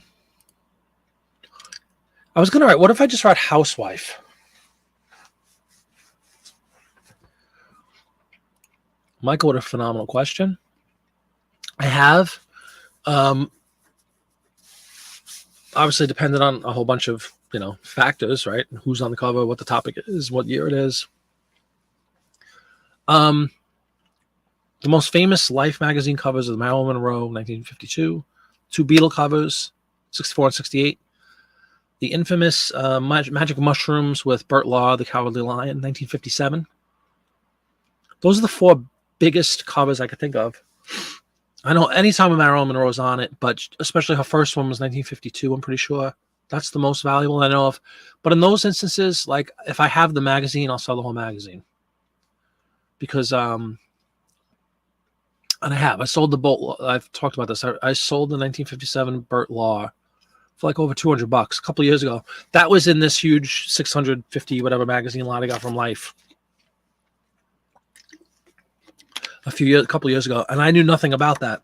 We were when we initially had all these magazines. My wife and I, we had planned to go through them, of course, right, and do what I'm doing now and showing everybody about. It was the ads, but just for fun, we're like, ooh, let's look up. We got 650 magazines that span all the way from 1936 to like 82, I think was the last one we had. So we wanted to, like, just out of curiosity, look at these different ads, especially, different covers, especially from the 40s, World War II stuff I was interested in, just seeing them. And that's how we kind of stumbled upon the Burt Law one. I just said, oh, look, it's the Cowardly Lion, 20 years after 18 years after Wizard of Oz. Looking goofy as ever. And in the bottom right, I think it just makes mention of this new discovery about psychedelics and mushrooms. And this is, 10 years before Haight-Ashbury and all that stuff. So it was kind of cool. And it commands a premium. I mean, you can look it up now. I don't know what it's probably over $100 still. So Michael, what I'll do is like a long way around that. Yeah, sometimes I'll sell the covers. Unfortunately, the covers and the back covers are the most worn for obvious reasons. They're the ones that are going to be, No, I did not find any mantle cars, and I was very disparaged about that. But yeah, if you can find a cover that's in decent condition, sure, put it up. Absolutely. Especially if it's, you have, obviously, I'm talking about Life specifically at this point because it's probably the most famous. You can have a lot of very famous people on there. Excuse me one second. I'm going to drink some water again.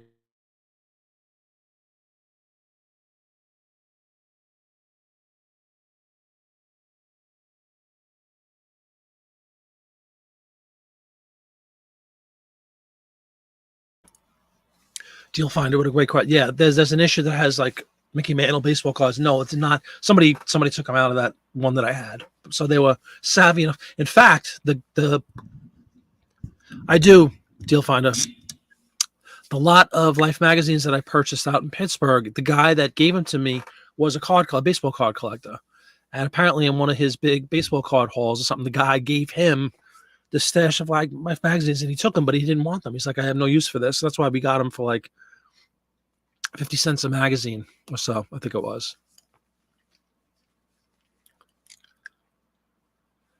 You're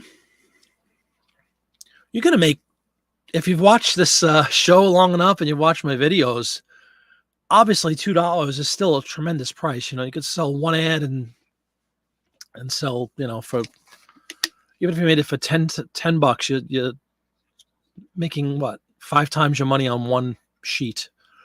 So that's still good. I mean, I got, again, the math works out to, I think it was like 50 cents or so, 50 or 60 cents a magazine, because I bought the 650 of them. But not everybody's going to come across a collection that large of that specific magazine. There might be people that have thousands and thousands of magazines, because we started with that Life magazine. But as you see, like tonight, I'm doing Mccall's, Collier's. We have a bunch.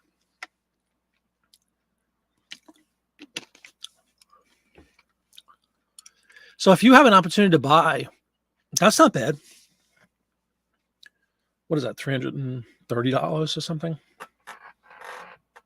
$42, whatever it is, whatever the math is. I will say, make sure you list them. Otherwise, you're going to be sitting with 167 magazines gathering dust. And check them out. My voice, everybody. I'm sorry. Definitely do your due diligence and make sure that they're not moldy or wet. I'm not expecting you to sit there and look through 167 magazines, but just kind of eyeball them in general and open a few of them and make sure they're dry.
Thank you, CJ. I'm wasting my voice, what little I have left.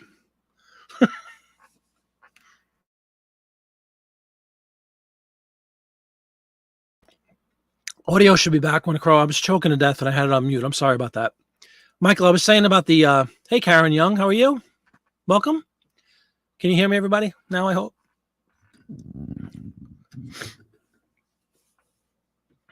Michael, what I was saying about your 80s magazines was, really?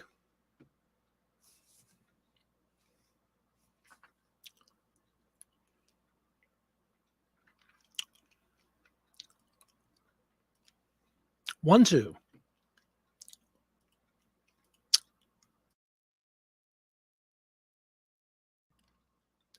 One, two. Can you hear me now? Thank you, Michael. My best material was left on the mute button, and I wasted like 5 minutes of voice for no reason. What I was saying, Michael, was the 80s magazines. I don't have, I don't go up that recent. Hey, Tracy, how you doing? Hey, Eric, how you doing? Everybody's showing up late, but that's cool. The 80s magazines, look out for like Commodore 64 ads and Atari ads and certainly original Apple ads and IBM computer ads. That's going to be the stuff that's new and exploding that people probably would think is valuable at this point.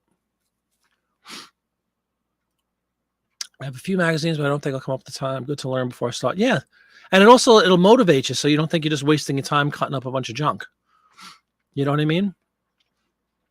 But I think you should pounce on that deal. It's not terrible at all. Again, think about, watch my videos and see what these things sell for.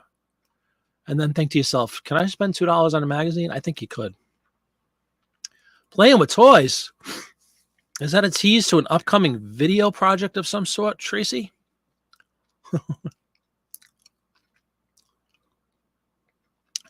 Howdy, Mike. Good point. But again, it's going to eat up half of my title or half of my description. but it's not a bad idea. Are you doing whatnot, Tracy? Were you approved?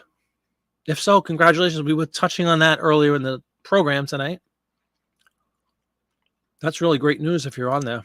Everybody's making, not everybody, but a lot of people that we know and follow, making some good money on that thing. So get in while it's hot.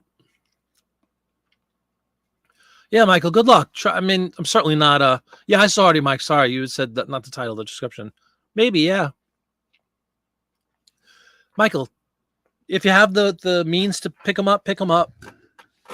As always, like I always say to everybody, if you need any help with anything or advice on whether you think you should list something or not list something or anything of that ilk, let me know. Either during a live show or send me an email anytime. I've been digging I'm getting a lot of emails from people recently, which I appreciate because it's great between shows or between videos. It's a great way to, to interact with each other and ask more complex questions that maybe you can't get across in a quick comment.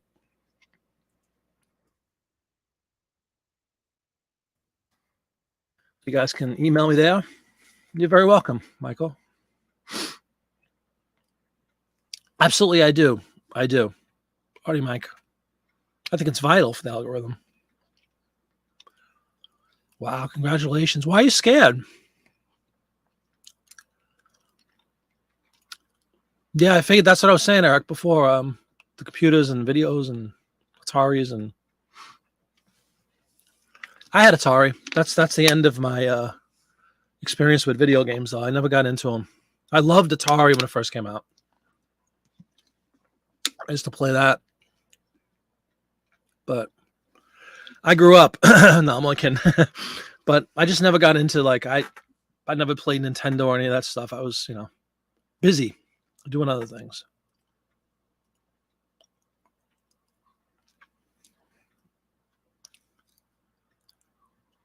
All right, just want to make sure I caught up with everybody's comments. We're doing chip soap, everybody. Exciting stuff. Rich suds at last. Mother washes her fine cutlery in there. Mother washes the family's clothing, but never takes the time to give herself a bath. Which some of us think is kind of funny. So let's list this one, get into something a little cooler, hopefully.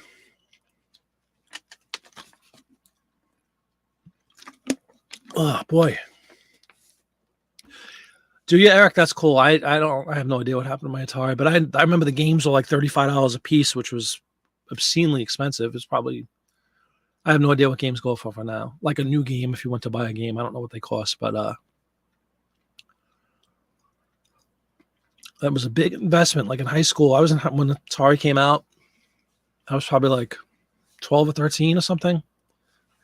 And then by the 80s, I was a teenager in the early 80s and 20s. And I just never, if you guys remember, I mean, I'm sure a lot of people do, but let's say Eric, probably about the same age. So Atari comes out, it's a big hit, right? And then you had like Intellivision. And if you guys remember, ColecoVision was really popular for a little bit. And then ColecoVision was like, it smoked Atari. It looked so much better graphically and everything. But then ColecoVision died a slow death because it was killing TVs or something, I remember. And that's kind of like, I was done. I was like, I just bailed on them. And they kind of died. And then Nintendo came out a couple years later. And all of a sudden, all these younger kids got into games. But I was already done. And I just never picked up any interest in them anymore after that. I know they sell well. Oh, please. Are you going to have Mama with you, Tracy? You got to be quick on your feet, though. I'll tell you that, right? We were just talking about this earlier. It's like, what, 30 seconds and bam, bam, bam. That's the thing that I think from a selling perspective is going to be tough. Yeah, me too. But I mean, Winter Cross, same kind of thing. I mean, I played Atari when it came out for a little bit. It was fast. I played Pong when it came out. Eric probably too. That was, I know it sounds silly now, but for those of you who remember, it was mind-blowing that you could do anything on a television. It was like, what? If I played Pong for hours, just boom, boom, boom. You got Coleco, but yeah, it was killer. They had a Smurf game, was actually phenomenal. A game called Ladybug, I remember my cousin had. Graphically, it looked like light years ahead of Atari and Intellivision. But it just didn't last. It was like, it was screwing up TVs or something, I remember.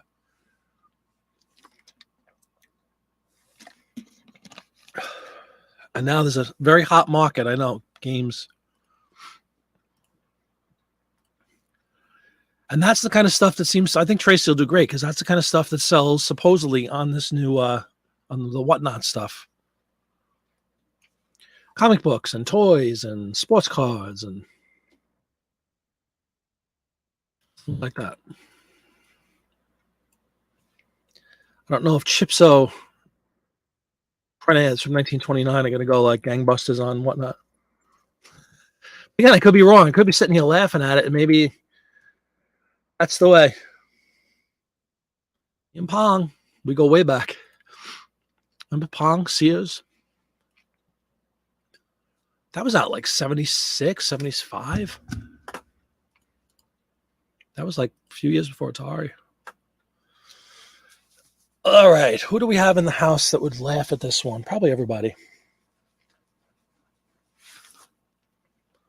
Wait, I'm missing comments. CJ talking Pong too?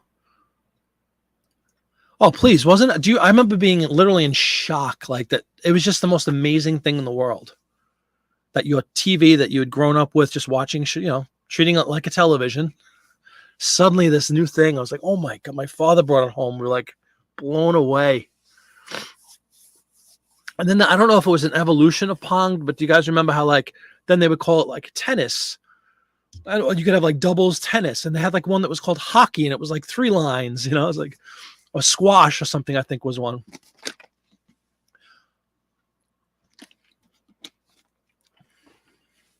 Unit in Pong. Is this a different brand? Beep beep beep beep.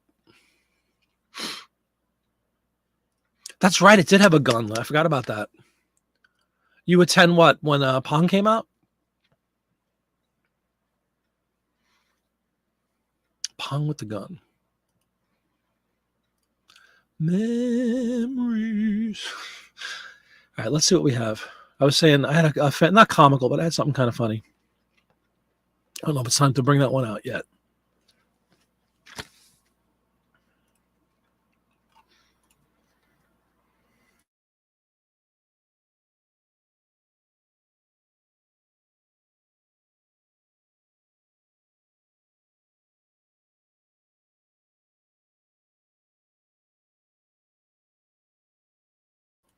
'76, yeah. We're the same age, Deal Finder. Winter Crow looking ahead for your title: Kitchen, Household Chores, Happy Housewife. Already listed it though. The Chipso you're talking about, right? Let's see. Let me pull in a different ad. Talk about a fashion-looking thing. Let's do this one next. And look at our color scheme, folks. Green and yellow again. That is a weird. Now, what is this style right here, Winter Crow? Where is Annie? But what is this style? See this chick with the super elongated body sporting a yellow something? And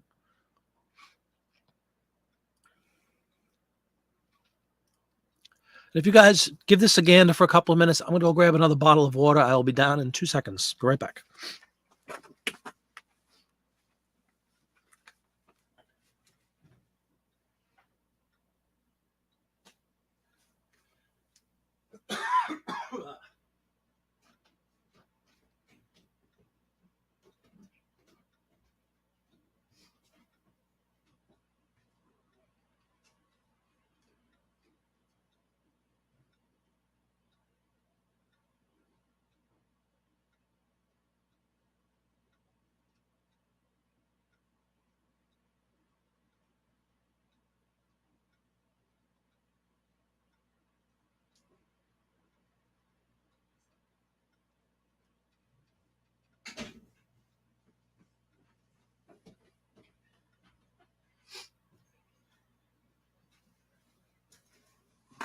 All right, guys, I'm back.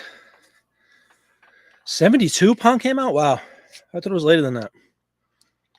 Maybe it was invented then, but who knows?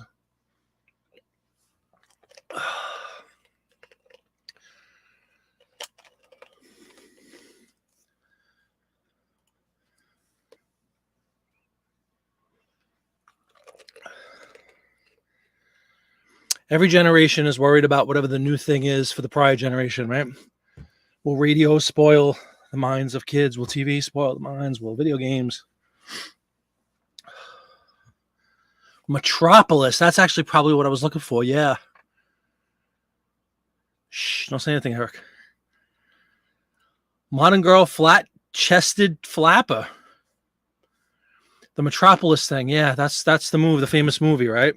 With that like postmodern, whatever. Audie Mike saying Art Deco. The scandalous high hemline. We got a lot to work with, right? I knew you guys would have a field day with this one. I don't even know what is the ad for. I didn't even look at the Arch Preserver shoe. Oh, it's just a shoe ad. Okay. I know it sounds silly, but I was so focused on that woman, the weird shape of and all that. I was like, ooh, that's got to be something cool. Arch Preserver shoe. That's the brand. We'll open this up a little bit bigger. Yep, that is the brand. Shelby Shoe Company. And that's one of those things, like if I did not open this ad up and blow it up, I would never see at the extreme bottom of the, like to the left of her shoes, it says 1929, the Shelby Shoe Company. Like this big. So I think for, let's say, should we put Shelby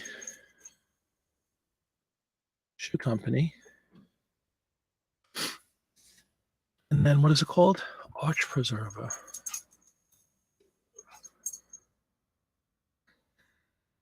Hi, Jiminy Flip It World. Hey, Mrs. Flip It.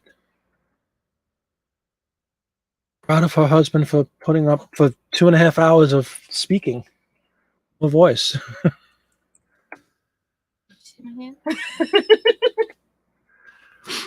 Oh, that killed me. Oh my God, look at this, ladies and gentlemen. Tracy, through the power of viewing my channel, which, yes, I will take full credit, has just been accepted on Whatnot. Congratulations. Get a show planned. Let everybody know what do you call Whatnot? A channel? I don't know what you call it, but whatever your Whatnot is, let everybody know, Tracy, and we will all definitely run over and start following you, because that's the only way to get any traction, I think, right? Is you have to have some people. The keto margarita. Hold on, I missed all this. The keto margaritas with Tracy. Good. Beautiful.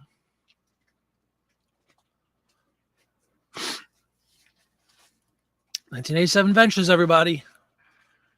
On Whatnot. Is Whatnot just a phone thing, or can you look it up on a regular, like I'm always on my computer. Can I just go to whatnot.com? He says ignorantly. I don't even know. Hold on. That's whatnot.com. Welcome, Winter Crow. No, it's not Winter Crow. It's Tracy. No, Winter Crow said I will never do Whatnot. Oh. For fear no one will come. I would. The cookies are all-encompassing, Winter Crow. Day and night, night and day. We never sleep anymore. Oh, She's worked to the bone. We'll get $10. Hold on, we need clarification. Here's Tracy's Whatnot link, everybody. Click on that. have you shared my cookies with your Jiminy Flip It live cookies? Not yet.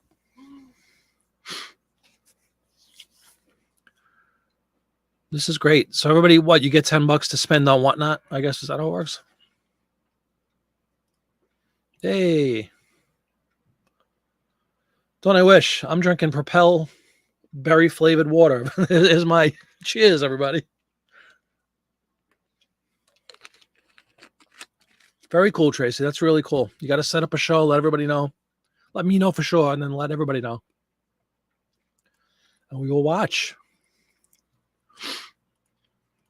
Cookies and milk. That's right. That's a great point, Tracy.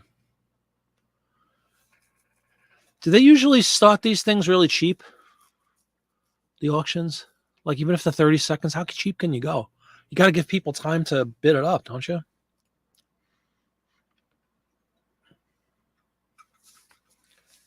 I think I did. I shared with Winter Crow. Did you? Yes. Okay. Right, Winter Crow, did you see the Facebook page? $1 or $2, no matter what it is. Don't you run the risk of selling stuff for really cheap? Like, I got to get the concept out. I haven't seen one yet, but if it's only a 30-second thing and you put it up at $2, you're going to be giving away a lot of things. Super cheap shipping. Yeah, that's the risk, right? And you have to start. I get. Is there a rule that you have to start at that low, or it's just like that's best practices? Everybody does it that low. I got to learn about this. I know everybody's. Well, not everybody. I know a lot of people we follow and whatnot and whatnot have jumped over there. And I've heard some great success stories in a very, very short period of time, which is amazing. If you go on that Whatnot, it says that 1987 Ventures gave you a $10 credit. Ooh. In Whatnot. When you make your first purchase. Tracy, I've just been told that you have given me a $10 coupon or something. Yep. And then when we make a first purchase, he or she gets $10 credit. It's kind of cool. Because I did set up an account. Oh, we've texted me a code. I can't look at my text because my phone is being used as a camera. Well, anyway, you can start at whatever we. Oh, okay. But I know, just like eBay or just like any auction, right? You try to start off really low, but at least you have some time. 30 seconds. I don't know how much you can get. I don't know how much you can. I guess you got to really, really hype it a lot before you like. What do you do? Hit a button to start the 30-second? You got to hype the heck out of it first, so people are in a frenzy before the thing starts, right? It's probably the. I like auctions. I've heard more than one person mention it. It's a very addictive site for buyers. You want to, but like Tracy said, that's a great point for us in the reselling biz. It's probably a great opportunity to source for dirt cheap.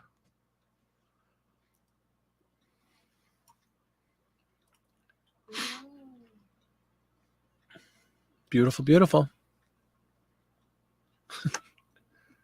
You can't do it on the computer. You can only do it on. No, there's his website. I just went on the website. It comes right. I just joined. Oh, you just joined. I joined Jiminy Flip It. Well, it says download on the App Store. Get it on Google Play. Oh, okay. Oh, what the hell? Oh. Ooh, what's that? I'm going shopping. Well, let's go back to the shoe ad, everybody, shall we? Yeah, exactly. That's what I've heard. A lot of people are. But again, like somebody like you, or we were talking about Dominic earlier. Like Dominic has a big following on YouTube, which he could pull over, obviously, to whatnot. And Popeye just got into it. People that have a built-in following already are going to do very well, probably. Odds are, because they're going to have a bunch of people that come in. When you're brand new and you just go in there, like you said earlier, the risk is you're going to be all excited. Hey, everybody, I got a record. The bidding starts at $1, and you're going to get one bid in 30 seconds. You need like 100 people bidding at once.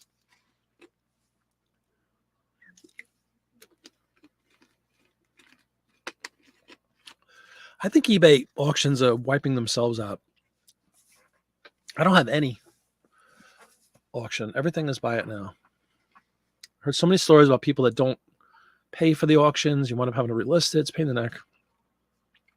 The whole now philosophy that seems to be out there in the world. Everybody needs everything this second. Amazon, delivery today, delivery tomorrow. They don't want to wait 10 days for an auction. Lazy, greedy people. Okay. Flappers were a subculture of young Western women in the 20s who wore. Well, this girl is not wearing a skirt. Well, yeah, she is wearing I guess that's a short skirt for 1929, right? Listen to jazz and they were just hippies of the 20s.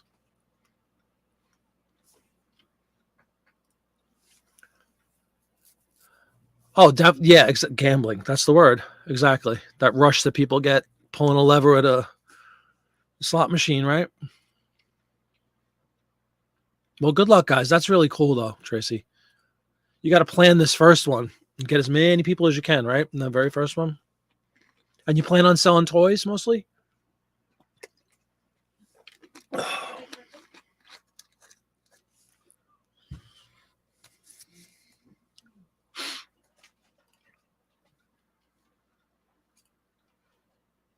do you think with this ad here, folks? Again, the obscene use of yellow and green just keeps happening. Even yellow shoes.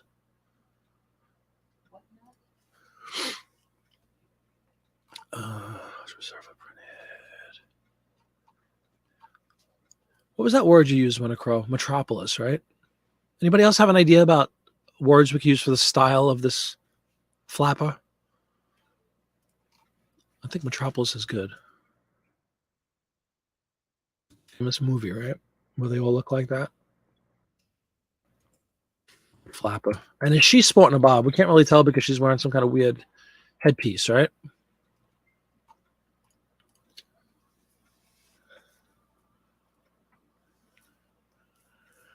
She's got like a banana skin hat.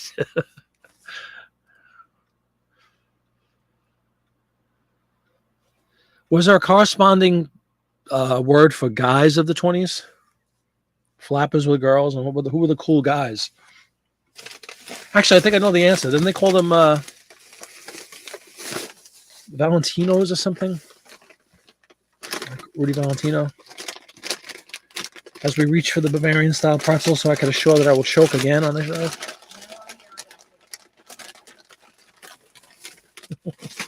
For those of you who might remember, I almost choked to death on a pretzel about a month ago, live on TV. Great Gatsby. Ooh.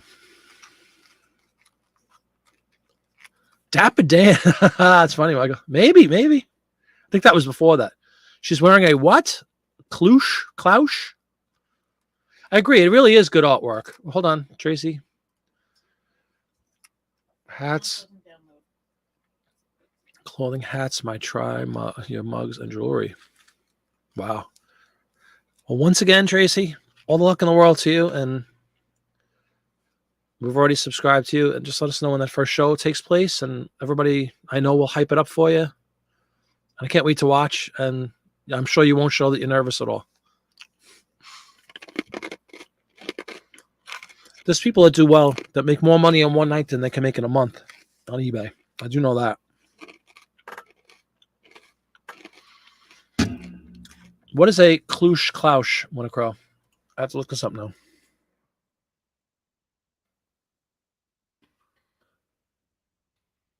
Is it a hat?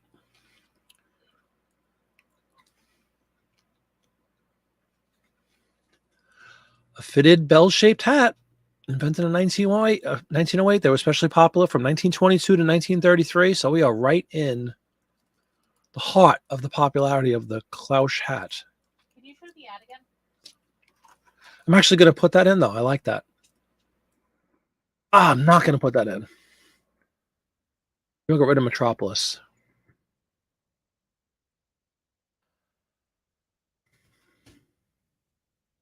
Is it Art Deco at all? Who said Art Deco before? I think Audie Mike said that. Or is it actually pre-art? Not pre, but like...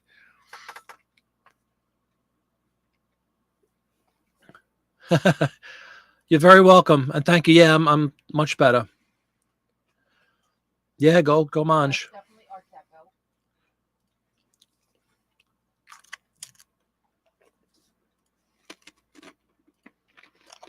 Winter Crow once again coming through with a brand new word I've never heard of. Thank you for that. No, I think you did spell it right. I copied it right from the lookup I did. Sarah, welcome. Have you been listening all this time too, Sarah, and just chiming in now?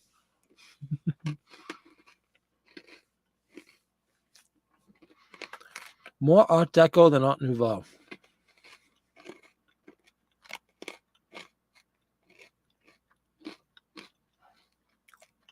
I would love a chicken fajita right now, since it's a Mexico day. Do we have space? Well, you know what? What did we say before? For those of you who are watching about a half hour ago, here's the opportunity once again to add a custom specific. So we could throw in Art Deco, throw in anything we want. What else? What were some other cool words that you guys came up with for this very artsy looking ad? You just got on. We were on the road going to 100-mile sail. Oh my God. You just got back from one, or are you going out to one?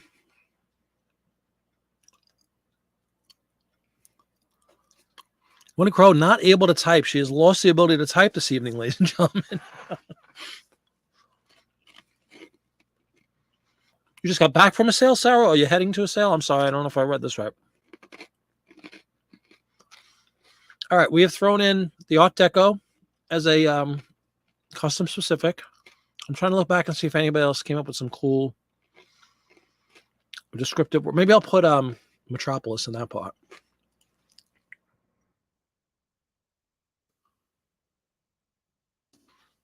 There we go. I'm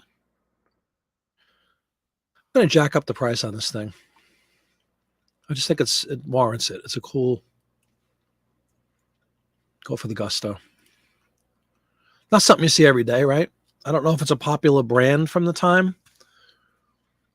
What about the shoe style, everybody? Are those like famous styles?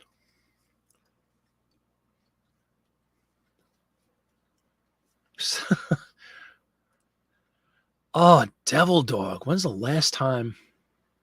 I'm a big fan of the Devil Dog. Oh, it starts tomorrow at 6 a.m. Okay. You're on the road still. I totally misread that. I thought you just got off of the road. Be very careful, Sarah. And Co. The world's largest. That's right. 100-mile yard sale. Is there anything about the style of shoes? I didn't even read what it says underneath. Let's see if there's anything we want to mention. We have the Lori. We have the Pamela. They actually all have names. Verona, Phyllis. Like this one up here is Phyllis, black satin with twisted strap of black satin and silver kid. And what is she holding in her hand, everybody? Flowers, I guess? Typical style of the day. So it's not like a specific, like Mary Jane or something, right? Because I would say that at that point, oh, and by the way, let me fix my store category. We are no longer in personal care. We are in, what are we in? Clothing. Shoe style of the day.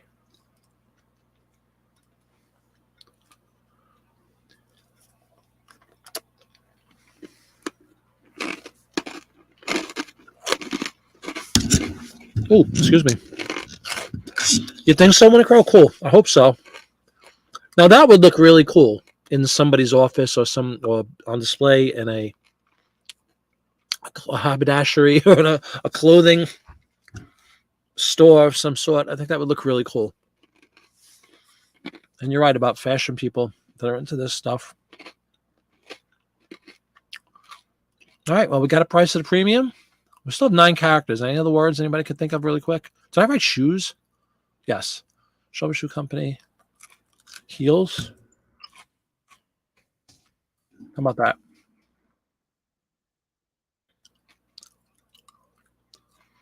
I think that's good.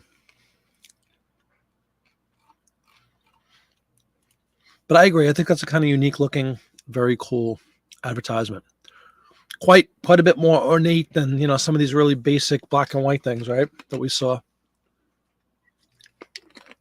Times were still good. We're talking 6 months before the Great Depression hit.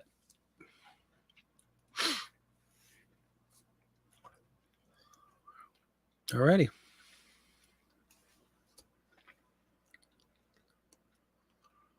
Let's see what else we got tonight. I'm glad I got a bunch of ads. Plowing through them tonight, everybody.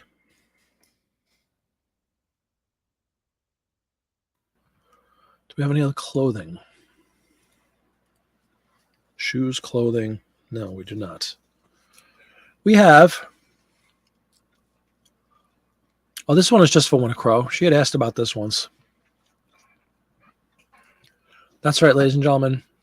The Kotex ad. Getting off a train.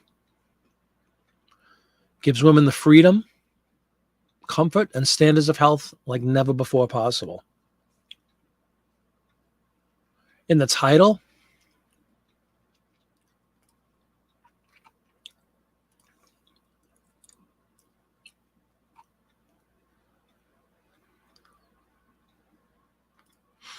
Oh, you mean the last one? I'm sorry. I'm sitting here looking like, why are they saying this? Okay. What did I put? I just put shoes, right? Let's see. Hold on.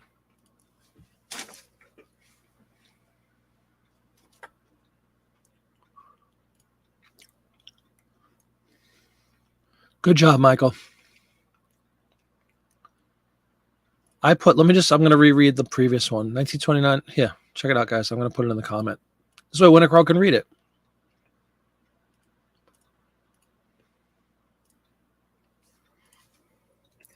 What would you substitute to add that?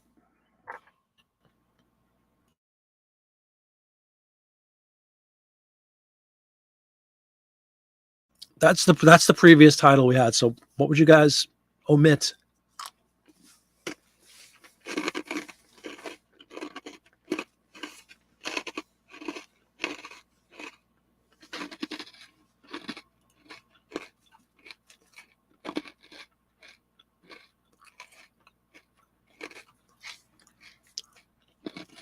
Instead of heels. All right, let me see if I have enough space.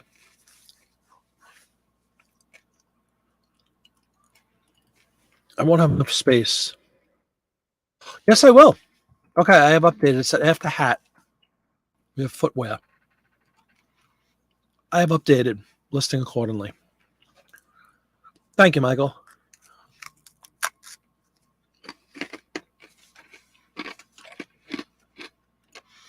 All right.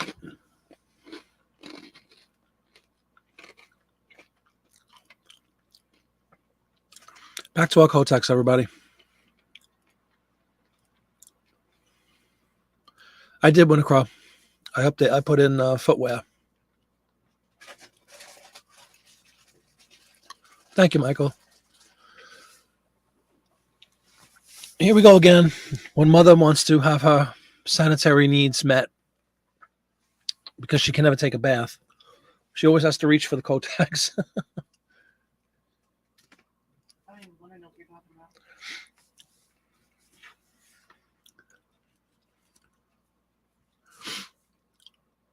Well, again, we're going to keep going back to the same kind of questions. Would these be flappers, kind of? They got the short skirt. They got the groovy hat on. They got the bob cut going. Eric, you say ick, but let me just be the first one to tell you. They sell. And they're very common. All through the ages.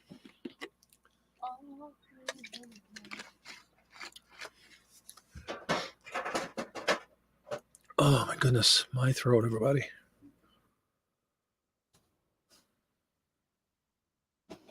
Just put in Kotex Health and Beauty. That's right, for the flapper on the go. This would be a personal care product if ever there was one, wouldn't it? Yes, it would. A hair care product. Kotex is the brand. Let me just fill in my particulars and then we can get into some descriptive wording.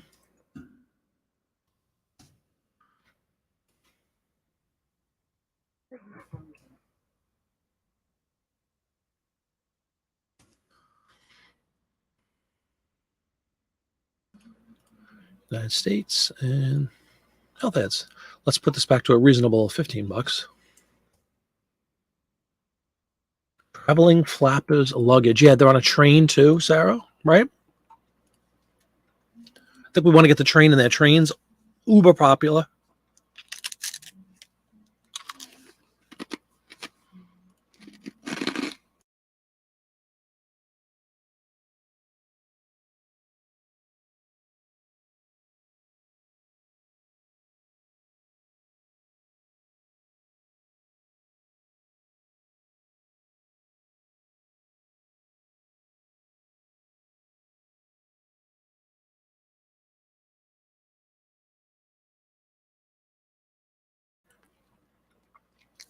Also want to just, it says sanitary pads. So that's what I'm going to put in.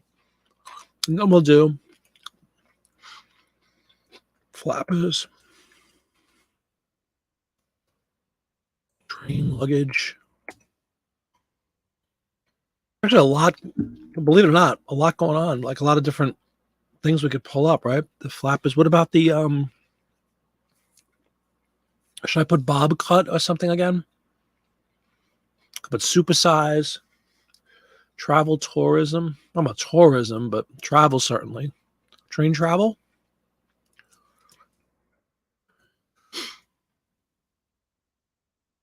Do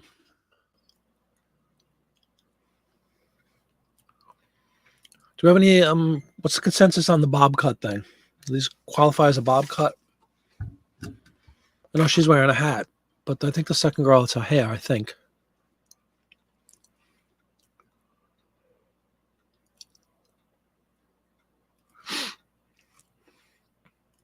What if I have a bob cuts? Who was saying earlier it's not called a bob cut? Help me, everybody. Help me, you 20s women's hairdo aficionados.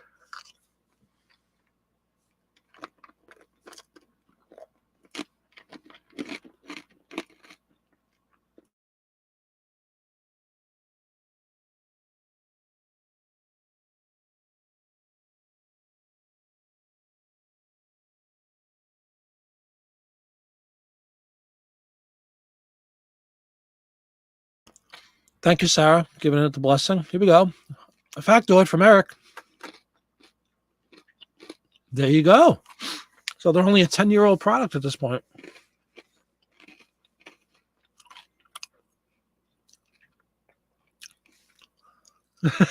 I know.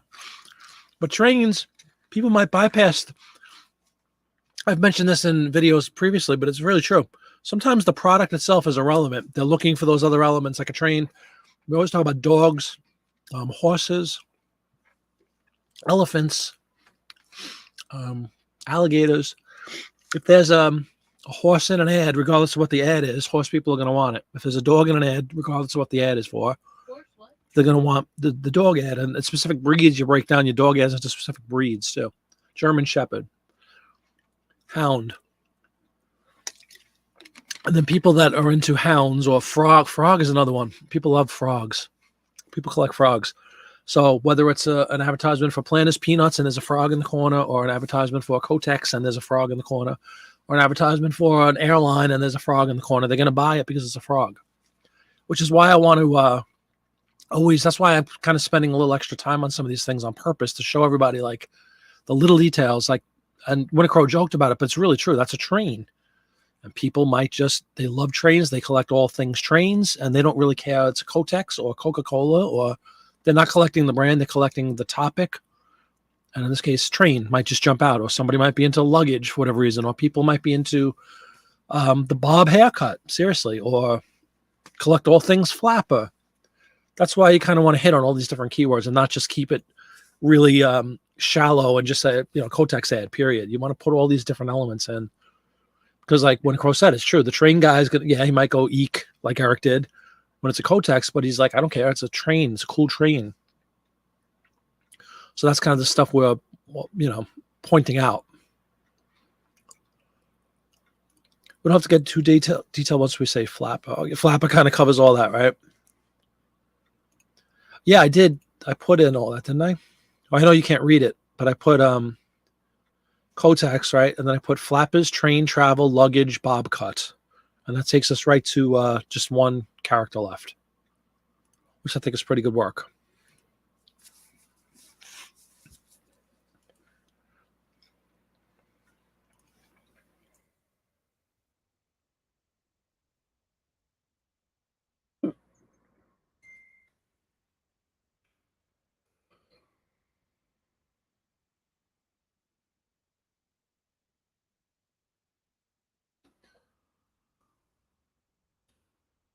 Also, bridges. Yeah. Oh, you mean just like as a yeah, exactly. They don't care if it's a cigarette ad that has a bridge in the background or an automobile ad that has a bridge. You're exactly right, Michael. That's what I'm saying. So train in this case, I think, would steal the show. It doesn't matter that it's Kotex. It doesn't matter that it's anything else. It's a train. So much so that I almost want to put train travel first, and I'm going to. We're going to interchange train travel with flappers. They're all in there.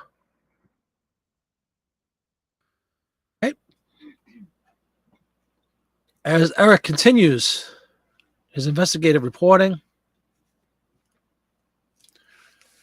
employs observation that the product had a cotton-like texture. But isn't cotton spelled with a C?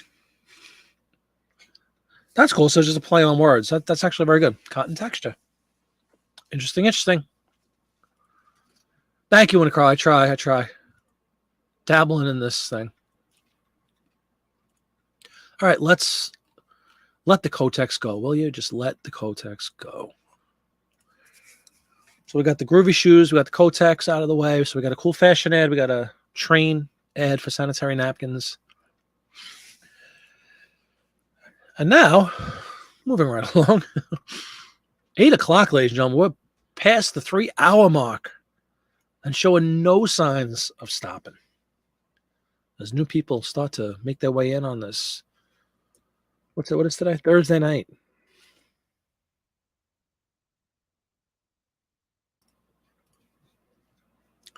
Okay.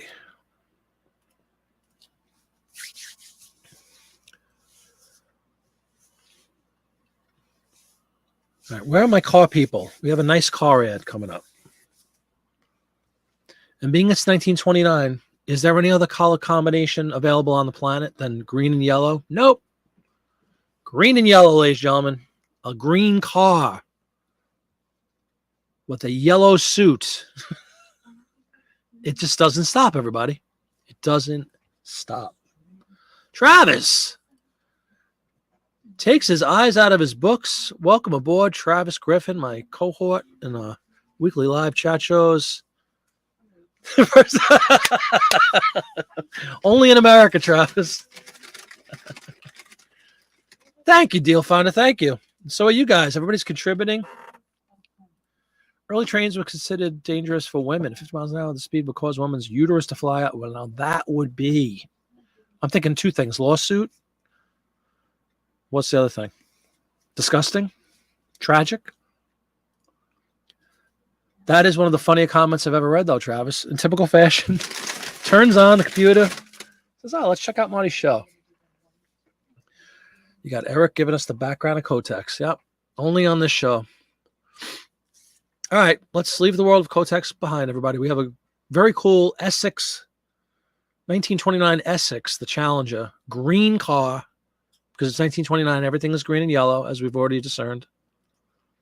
We have a family. We have mom and dad apparently in the front of the car. It looks like another flapper, ladies and gentlemen, sporting that cool hat. We got the little boy, little girl, and I don't know who the other lady is. Maybe that's the nanny bringing them out. I'm not sure. But just so you know, the Essex is indeed a man's car, powerful and fast. But it says a woman's car too, beautiful, convenient, and I can't read this because it's too small. Let me open this up, everybody. A man's car, powerful and fast. A woman's car, beautiful, convenient of control, easily steered, always dependable, because we know women need that ability to steer. A family car, big, roomy, comfortable, economical to buy and own. No wonder its challenge is answered by all motordom coming to ride. Yours and up, starting at just $695. I don't know what, again, we have, I think it's grandma is actually leading the kids out. Okay, now that I blew it up, I could say it. So let's have a field day with this one. First of all, if I haven't said it 1,000 times, I'm going to say it 1,001 now. Car ads sell, ladies and gentlemen. Of course, we're going to go right. That's right. You're right. That's why the throngs of people keep showing up. Hudson Motor Car. Very good. That's good to know. So let us build this one. Eric, do you fancy yourself a car guy? I don't remember. I think CJ's a car guy. I don't know where CJ went. He's been on all night. We have a few car guys usually. I think Audie Mike is a car guy.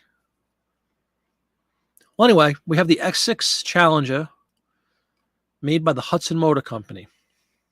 So let's just start building this one up. And first of all, let's go back down. What do we do with car ads? We jack up the price on them. That's what we do. Automatically, we go up. It's a car ad. You'll find that has some cool 60s car ads. Yeah, absolutely. Get them up. Deal Finder, get them up, get them up, get them up.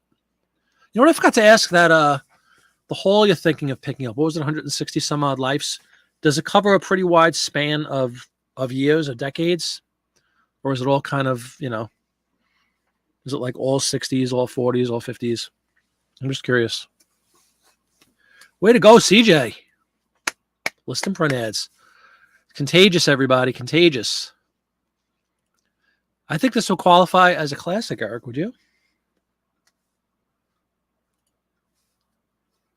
Yeah, Travis has had his nose to the grindstone for several weeks now with his collegiate activities. Let's get us into a who just pointed out about the Hudson? Eric? I apologize. Who just said it was a Hudson?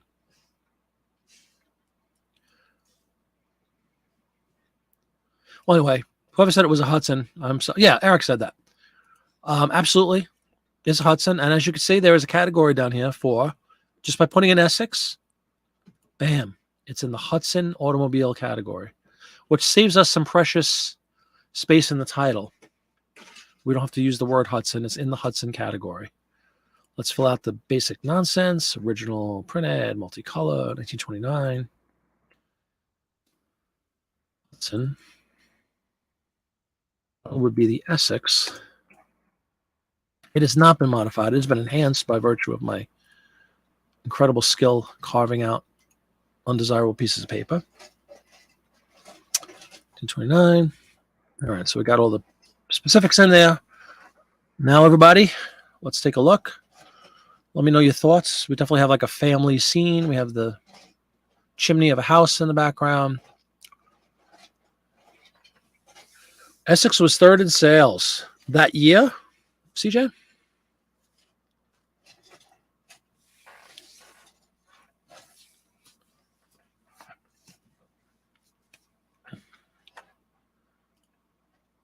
Six at 80 now, yeah. You know what? I know it's an obvious point. People talk about like 60s and 70s cars. They used to call them boats and all because they were big. Look at the size of this vehicle, ladies and gentlemen. I mean, I know this is a piece of artwork. It might not be exactly to scale. But do you see the size of this thing relative to the people in front of it? The length of this vehicle boggles the mind, doesn't it?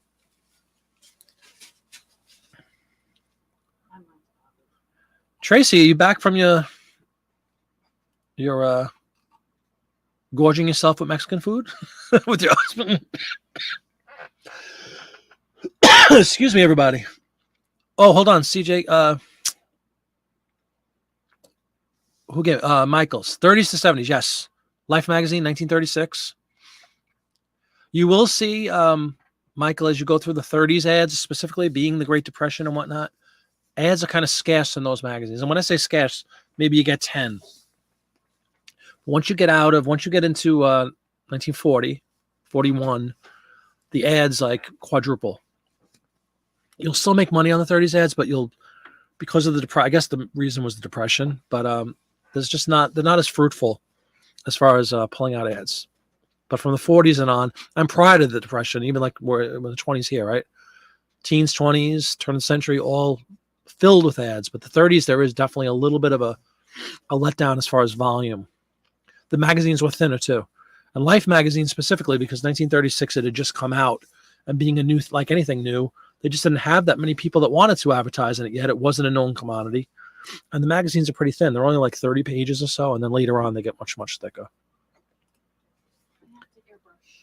Travis, you missed the big exciting news a little while ago that Tracy has been accepted into the Whatnot paradigm. While watching our show, she was accepted, and she's very excited, and we're all going to follow her on Whatnot and watch her on her first show and get our $10 coupon. Depression, Great Depression, Michael.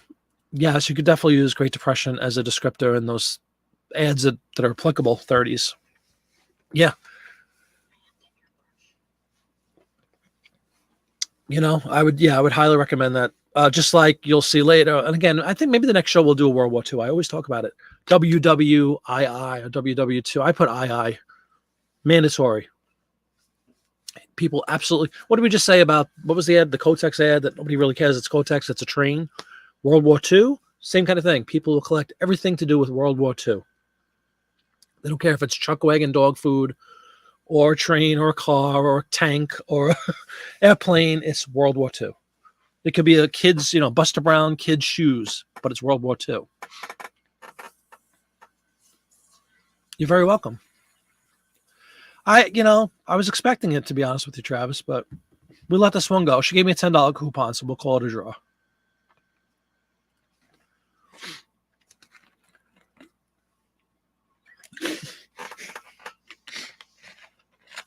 That is indeed the problem with a crow. No, you will get it together. Do they give you, Tracy, do they give you a time frame like you've been approved and you need to do a show by X date, or is it's all you? Like they're not pressuring you, I hope, in any way to say, congratulations, you're approved. Now get a show started right away.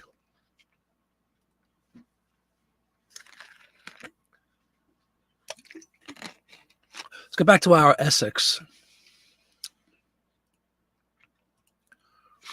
Oh, first of all, it's called the Essex the Challenger. Challenge to real Big Six enjoyment. All right, so it's not called the Challenger, right? It's called the Essex. You have 2 weeks. Oh, they do put that stipulation in there, huh?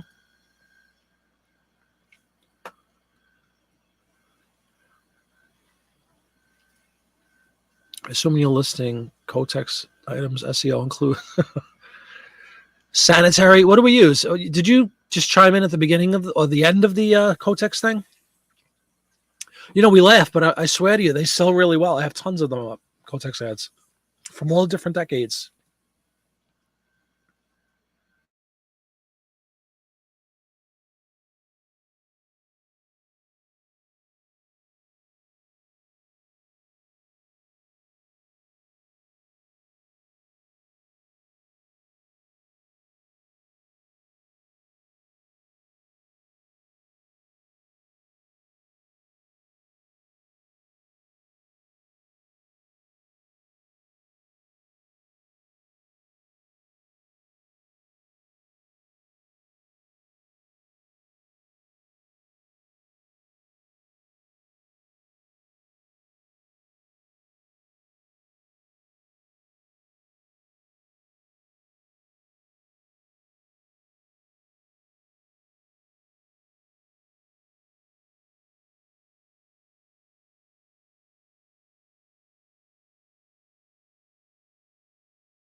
Sorry, everybody. I had to blow my nose. I didn't have any tissues down here like a fool. 2 weeks to do the first show. First thing you saw. Yeah, it was a Kotex ad, but we determined that the biggest selling point, believe it or not, you could top a Kotex, was a train. They were getting off of a train, a couple of flapper ladies.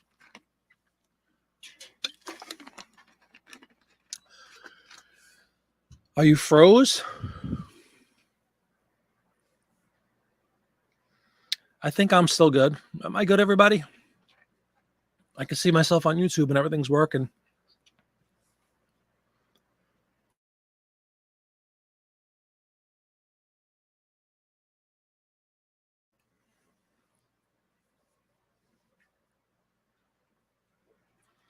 Just ran up to blow my nose, Travis. Sorry about that. Thank you, Sarah. Yeah, maybe she's frozen. Cool. All right. Essex, big vehicle, family car. The hype, it says a man's car, woman's car, family car. Definitely a big old car.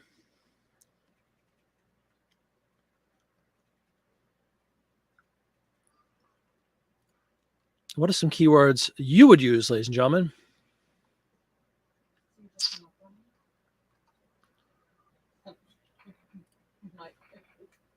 My phone died. I went upstairs, went across. I just grabbed a box of tissues. I was gone about 45 seconds to a minute. Is that when you thought you were frozen because my chair was empty? I said I'm sorry, I was in memorial service Thursday night. And I said I won't be able to. Does she know I wasn't here? Okay. Nah. I said I can drop it off during the day if you want. I said I'm only 8 minutes from here at home. So I'm like, if you want me to drop it off. Trying to figure out what we're talking about with Sarah and CJ here. Did I miss something? Yeah, it was a good start. Very addicting. Let me know what you're talking about. I was gone for 45 seconds and all hell broke loose, apparently. Got one across rebooting her computer thinking she froze. No, we are good, ladies and gentlemen. Just had to get a box of tissues.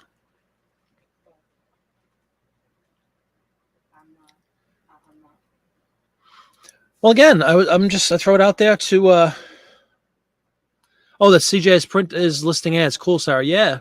You're finding it addicting, CJ? That's awesome.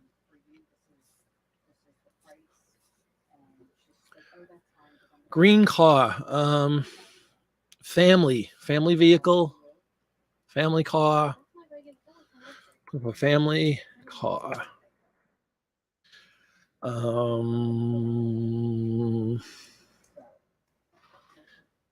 Actually coming short with some fancy wording here. A challenge. We can see it saying a challenge for real big six enjoyment. Does anybody know what the term big six means?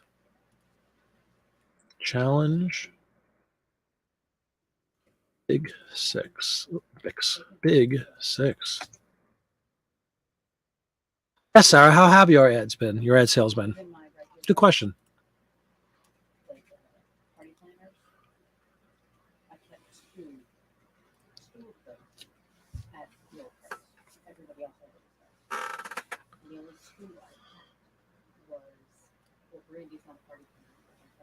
Six-cylinder.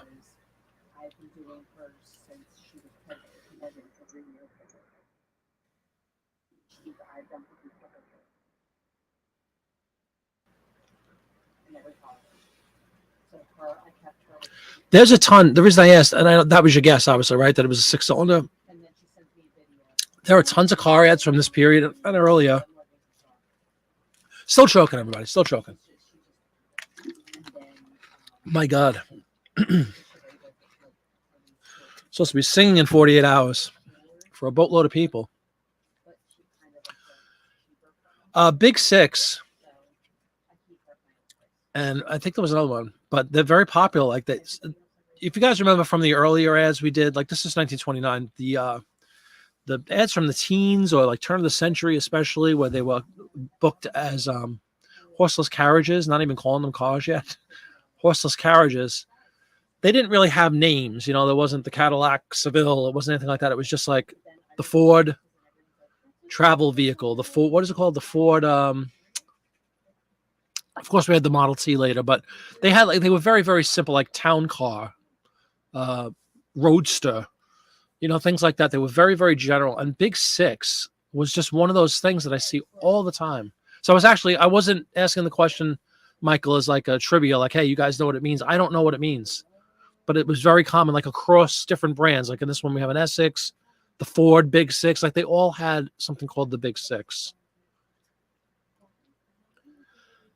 Sales in general abysmal since spring update. Ads selling one a week probably, which is good. I just need to list more.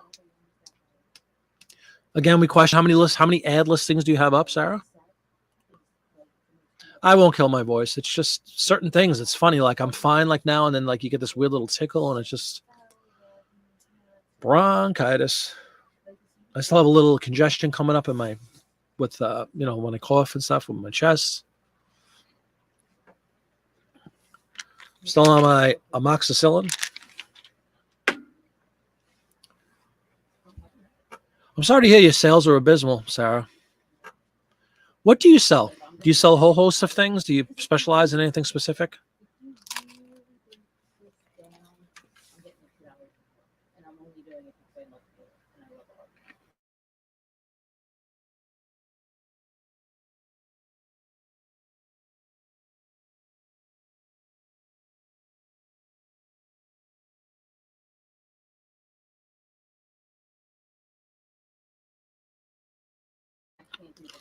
Thank you, Winnie Crow, and congratulations, Michael. You're the winner of Adulation from the Jiminy Flip It live listening show. 6-cylinder. Yeah, so anyway, that's how they would bill a lot of these things. It's funny. Zinc. Yes, that's actually very good to coat your throat. Agreed. I use that sometimes. Even when I'm feeling fine, I use that for singing. There's also a tea. It's called Throat Coat that I drink all the time before a show. You have 60 ads. We have a wide variety. Also sell antique and vintage buttons. Okay. Yeah, that's right. I do remember you telling us about the buttons. And you have 60 ads up. Okay. Travis Griffin with the helpful hint there. Yeah, pretty cool, right? All right, so we have Big Six. Maybe should I put cylinder? That would fill up a lot of space in my title. Anything else anybody could see? I mean, we put family. You know, we got, again, mom, dad, kids, and I think it's grandma on the back. And just basically saying that it's a family vehicle.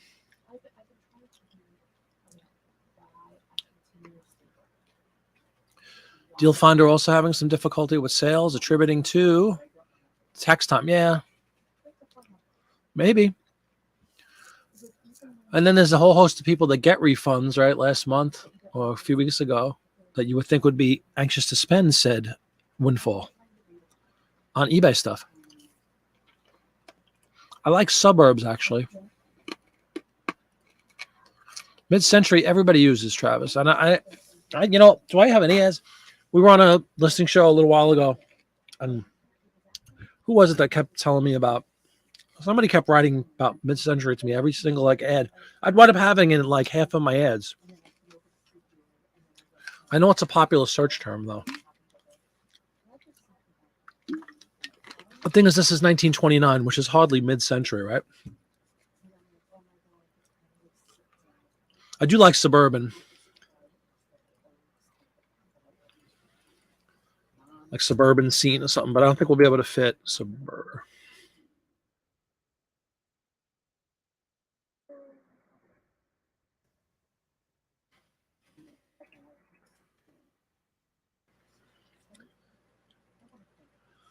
You can't find exact reference to Big Six was 6. Oh, you were guessing, Winnicott. I thought you were stating. Tell them with what? Oh, with the mid-century? No, I'm just saying, right? 29. Deal Finder. We're praying on soon to get well. Yeah, everybody is. All right, I'm going to put Suburban in there because that fills the gap pretty darn well. We're down to just 2 characters left. Oh, let me change. Say again, dummy check. Change my store category to automobiles. And I think we will be ready to let this one go. Bam.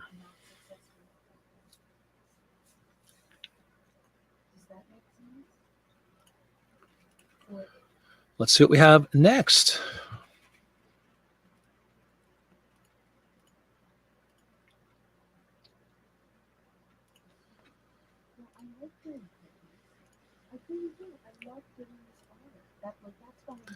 Yeah, Sarah, absolutely. You guys been missing the Worth Point lookups. They'll be back when Travis is back. I think he said, what, a week from this month? Not this Monday, but the following week. I think we have slated as Travis's return. Studebaker, right.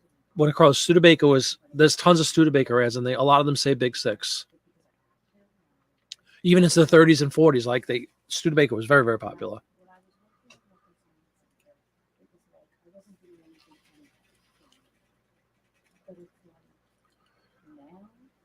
Let me just make sure I did not change something I didn't mean to change. No, okay, I got it.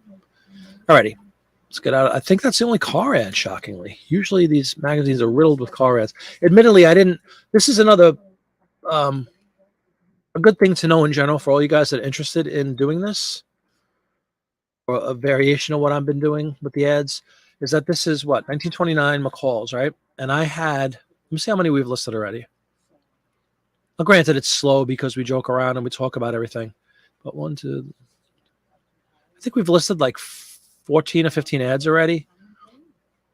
And honestly, from the magazine, that didn't scrape the. I only picked like the first 15 that I saw because I knew I wanted to get them, scanned and ready for tonight's show. And I just did this at like 4 o'clock, right before, like an hour before the show. So this just goes to show you at least 15 right out of the gate at an average of $15 a piece. But as you've seen, we've already listed like the car ad we just did was 25. The what was the other one? That cool art, the shoe company one was 25. The Campbell soup was 20. So like, 15 ads times an average of what, $20 or so. Let's just say $20 or so. And that's just the beginning. I still have like a whole. I maybe went through like of half of the magazine, and I found all these ads almost immediately.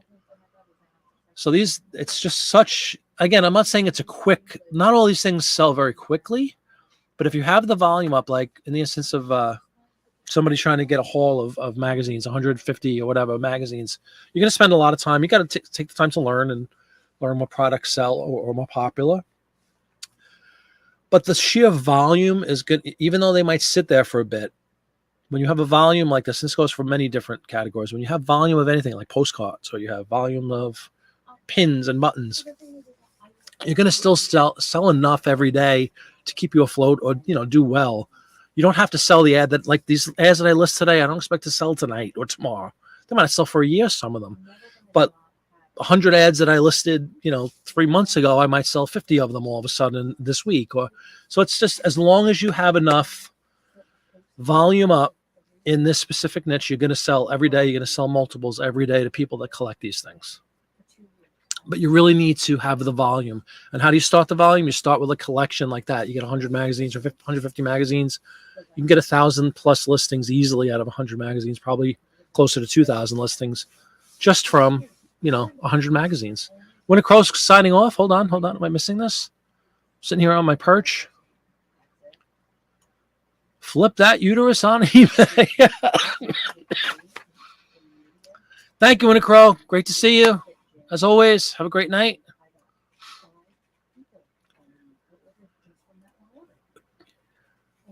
List is a kite for trains, of course.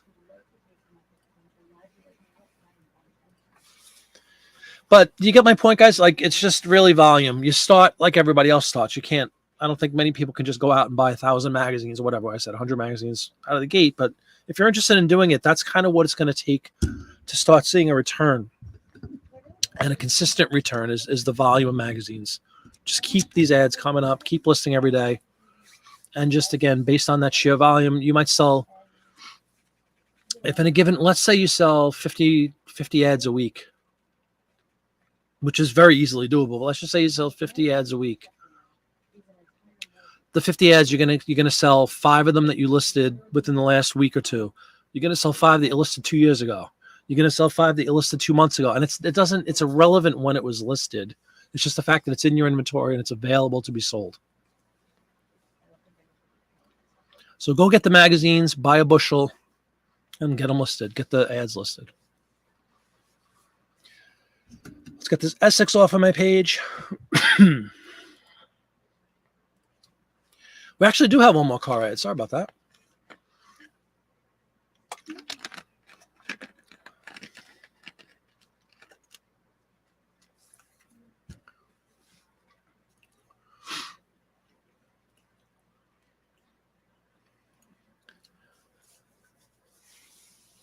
Yeah, exactly. Go for it, because you can see, and this is, again, true for, it doesn't just speak to print ads, but take an example like Sarah. She says she has 60 ads up. Let's just say, if you just list 60 ads, which is great, it's a feat unto itself. But if you just list 60 ads, within the last week or two or month or two, you might sell 1 or 2. They're going to be kind of drips and drabs. A lot of them are long tail, as everybody says. So you kind of got to get that volume up to assure yourself that you're going to sell a decent quantity every single day or every single week or however you quantify it to make enough money that you can sustain your business. You start with 60 and then you start with 100 and then you start with 200. I'm at the point, and it's not just me, I'm saying with the different things that I've expressed to everybody in my video series about the way to process the magazines and cut these ads out and get them listed and get the photography done well and the scanning. When you get in the flow with that stuff, it's very simple to list 100 a day, like very simple. You might have to like spend a day just going through the give yourself a certain amount of time to go through 10 magazines. See how many ads you could pull from 10 magazines. You could easily pull 100. You could probably pull about 200 ads from 10 good magazines. So you say, okay, now I have 200 listings right here. And then maybe day 2, you cut off or trim all those lousy edges and you get them scanned. And then day 3, you sit down, you list 200 listings. You really could easily do it. Easily, if you have the time. Like a regular work day or something. If you're full-time and you have that time. But even if you're part-time, you spend an hour or 2 in the evening, you get 50 or 60 ads up easily. And then it just starts snowballing.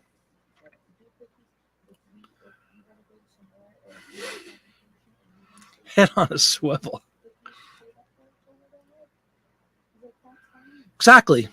Deal finder. They're just trying to get rid of a lot of people. You always hear the people trying to get rid of stuff. That's the case of the 650 I picked up in Pittsburgh. The guy was a baseball card collector who got, for whatever reason, he buys these huge quantities of baseball cards. And whoever he bought that specific bundle from threw in these magazines that he had no use for. He's like, I just want to get rid of them.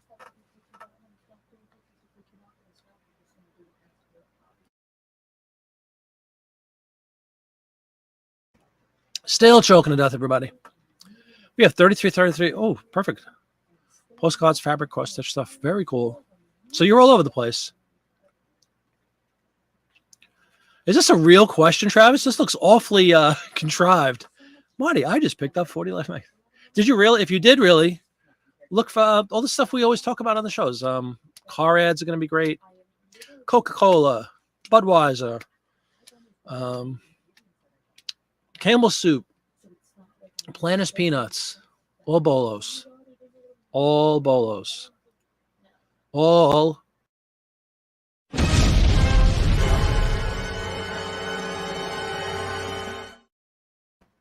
All bolos.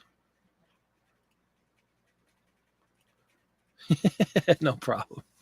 It's just funny. I thought that was like kind of a half-baked comment. Most don't know anything there for the value quantity. Yeah, exactly. That goes for the same thing with records and with postcards and with.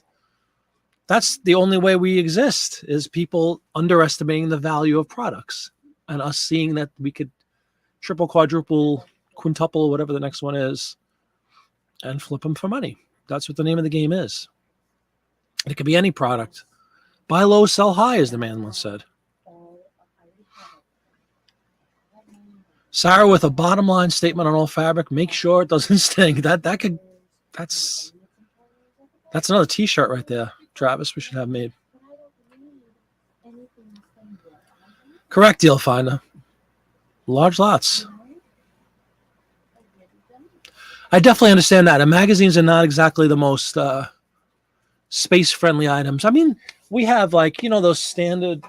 I think everybody I've ever seen, even Travis, who has the neatest death pile I've ever seen in my life. But those standard, what do we have? 5 or 6 shelf metal, what do you call them? Storage things that everybody has and puts boxes on and things like that. We have a bunch of them. And I could probably fit a few hundred magazines on each shelf. So they're not crazily overwhelming in the house. If you have a dedicated area that you could fit magazines, and I recommend one of those things, which for some reason I can't think what the word is, but metal rack. Go get yourself a metal rack. That should be a life lesson. Exactly. It's another T-shirt. Travis and I often talk about some of the things that come up in our show and other shows where we say that should be on it. Winnie Crow had a famous line one night. She was cranky or something. She said, "I'm old, I'm hungry, and I hurt." And we said, that's a perfect T-shirt. I'm old, ... I'm hungry, ... and I hurt.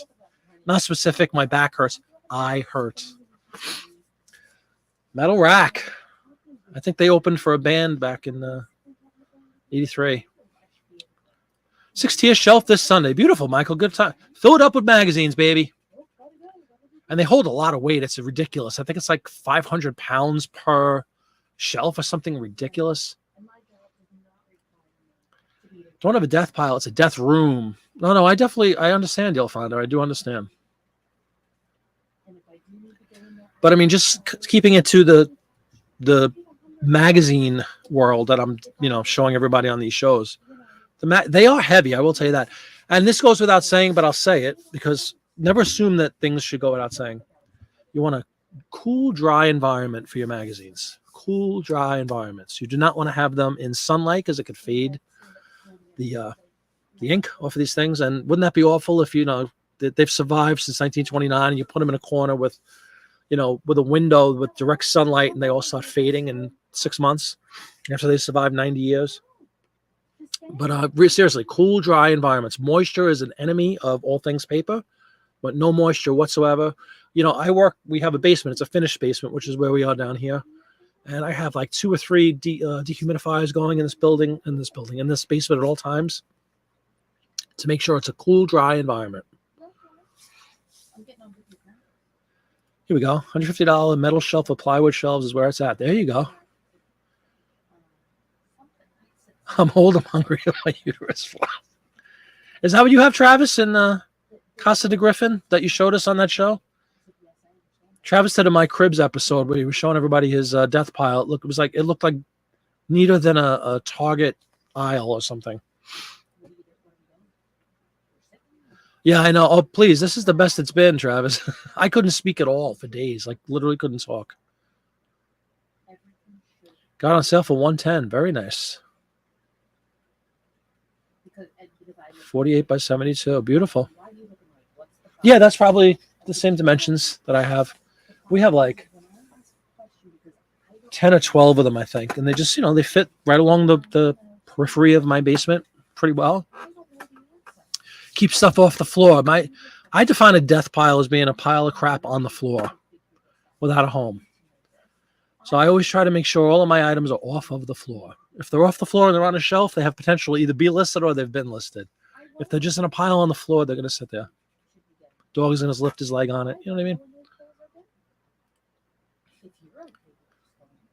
Yeah, I would get as many as you can. As many as you could fit. Hey guys, we have another car ad up here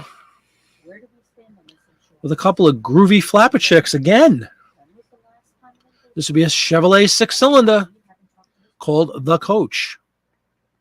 Look at that. The size of a Mack truck.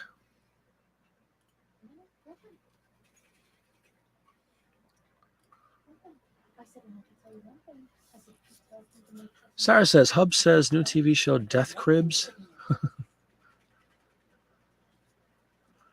Oh, please. We talked about this, Sarah. Do you remember one of the I think it was my chat. I might have been on somebody else's show. I don't remember, but I was talking with Tracy, 1987 Ventures, either in the chat or on my show. I really don't remember where it was, but we literally said, we had suggested that, Travis, you were on that too, right? Remember we said we'll exchange cribs. Not exchange crib, exchange death piles. Like we go and visit Tracy's house or her barn or wherever she has her stuff and go in and try to sell her death pile stuff. And then she comes to our house and tries to sell our death pile stuff. And we see who the winner is. I could seriously see that as being like a game show or whatever, or a valid watchable show on like A&E or something without question, death pile swap. And we joked about it, but the more I think about it, I swear to you, I think it would be something successful. Because if they have all those other shows about reselling, right? The garage, what is it called? I really don't know what they are, but there's a show about going into storage units, right? And of course, those idiots in Vegas that sell stuff at like a pawn shop. So I really think it would be successful. Yeah.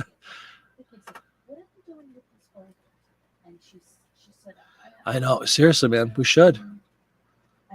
I really would. I would love to go visit you. We would seriously do it. You could show us some of your haunts. Take us to Red Rocks. Why are you worried about it? I said, why are you worried? I've taught all kinds of classes with sewing, brain picking is good for death files, YouTube show fun. Right? Seriously, isn't that a fun idea? And Kristen goes, what's the baseball cap? Sister listas, that's funny. Yeah, some kind of, we could play on the words, but that's the general concept. You wanna learn more? Let me tell you. Two resellers exchange death piles, like by going to the house and trying to sell. Because one man's trash is another man's treasure, right? It's that philosophy. Tracy coming back. Yes. Seriously, I'm telling you, we could be that's the ticket. And this is like the third time I've mentioned this publicly, and somebody's gonna steal it, and I'm gonna be really pissed. I do too. Grilling and mixing drinks. Tracy living La Vida Loca as we speak. I just want to know what we're going to do with these files. Exactly. That's the idea, Deal Finder. That's the show. Of course they edited up the storm and all that stuff. But yeah, that's the general idea. And at the end, they all stand there dramatically. You sold $3,717. That's the idea.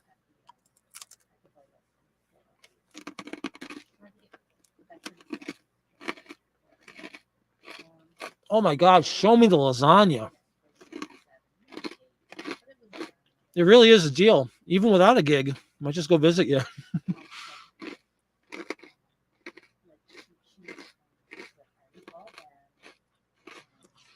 Tracy, that's our brainchild. I don't know why we're not doing it. You're getting all wrapped up in this whatnot nonsense. We should be doing TV shows.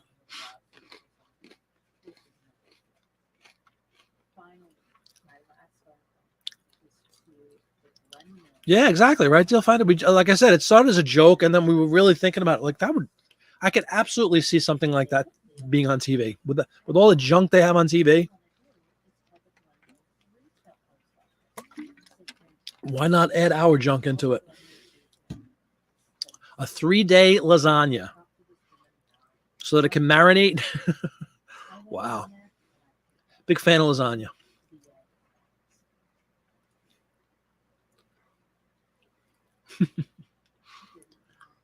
Very cool.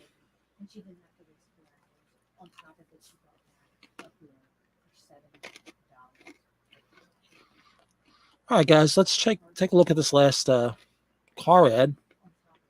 Chevrolet for economical transportation. Economical transportation. I'm going to fill out Chevrolet.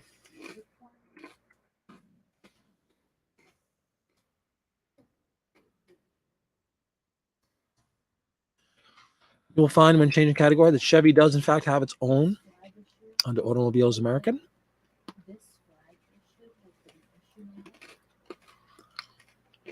Let's fill in our specifics. This, again, for the edification of those who might not have seen, but when you're listing automobile ads, you'll see down here that there's 2 dates. Date of creation, date of origin. This is because how like in October or something, even earlier now, but usually like in the fall, they'll start promoting the next model year's car, even though it's still this year. The 2023 Chevy, even though it's May, they might be, advertising for it. So the thing I've found out is date of creation, date of origin. If this was like an October of 1929 ad and they were highlighting a 1930 vehicle, I would put date of creation as 1929 because that's the date of the advertisement, and the origin is 1930 because it's meaning a 1930 Studebaker. But in this case, because it's May, I think, the 2 dates are the same. But that's why they have that distinction. They have 2 dates, so keep an eye on that. It's really handy. You'll have a lot of that with car ads later in the year, hyping up the next model year. I know, exactly, right? Deal Finder. Dress to the nines. Car ad. I'm going to keep the price up. In the sky. They're definitely dressed to kill. Got probably a mink coat going here too. Look at that, hanging over the side. A couple of broads about town. 6-cylinder smooth. I'm looking for. It's called the Coach.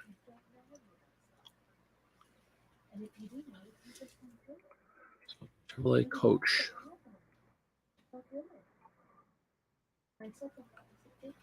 Put that in the model. Oh, country, I forgot that. US of A. Absolutely, Travis Griffin. All good suggestions. All night we've been doing this kind of. Almost every ad has had a flapper on there. We got into, I forgot what one of Crow said, there's a name for the type of hats they're wearing, which we used in one of the ads.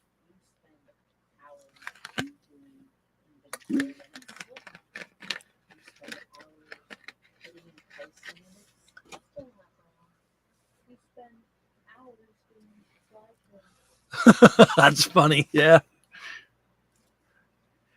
Cheese will be cheesy on day 3. Yeah, it certainly will be. It'll turn into blue cheese without meaning to. That was my concern. I don't want a blue cheese lasagna. I'm sure they have the power of refrigeration in the Travis household.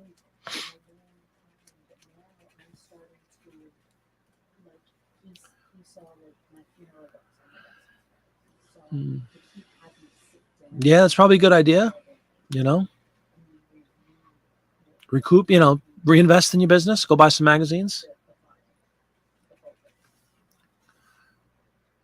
The uterus hat, of course, sweeping the nation. Yeah.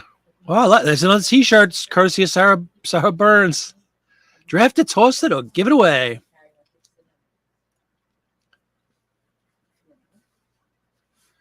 So many people from the same background, Deal Finder, a lot of people like that, I know.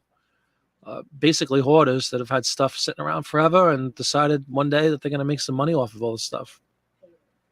So kudos to you. And I hope it, how long have you been reselling? Is it kind of a new thing for you?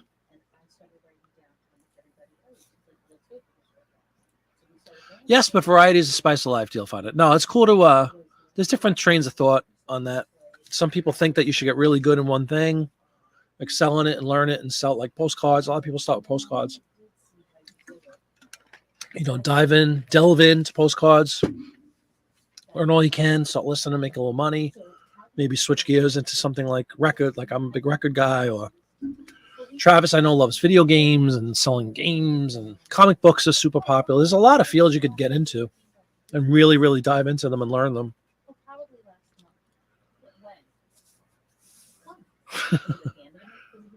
You still have to have your uterus in place before you. I'm like kidding. Uterus jokes all night. No. But it's very true. We have some groovy looking chicks here again in their finest black and red duds. That is pretty cool. DJ is hysterical. 6-cylinder smoothness. But we're going flapper again. We're going. Should we go fur coat? I don't frowned upon this day and age, but popular nonetheless.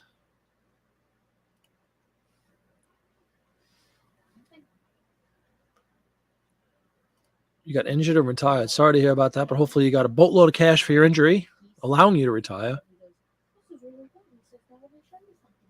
Gatsby is a good call. Oh, it's selling 8 months. Oh, okay, you've been buying forever and selling about 8 months. Well, good luck to you, man. That's great. Oh, woman, I'm sorry. I don't know if you're a man or a woman. Deal Finder. Every blue moon, I take a tote and listen no matter what. That's a good idea too, Sarah. Like a potluck, right? Yeah, I like Gatsby. Just put Gatsby or Great Gatsby.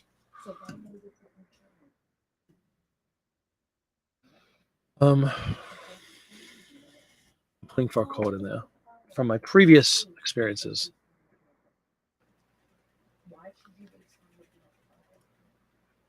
The eyes are failing you, Sarah Burns. Participating in a little libations courtesy of, what is this called? Cinco de Mayo.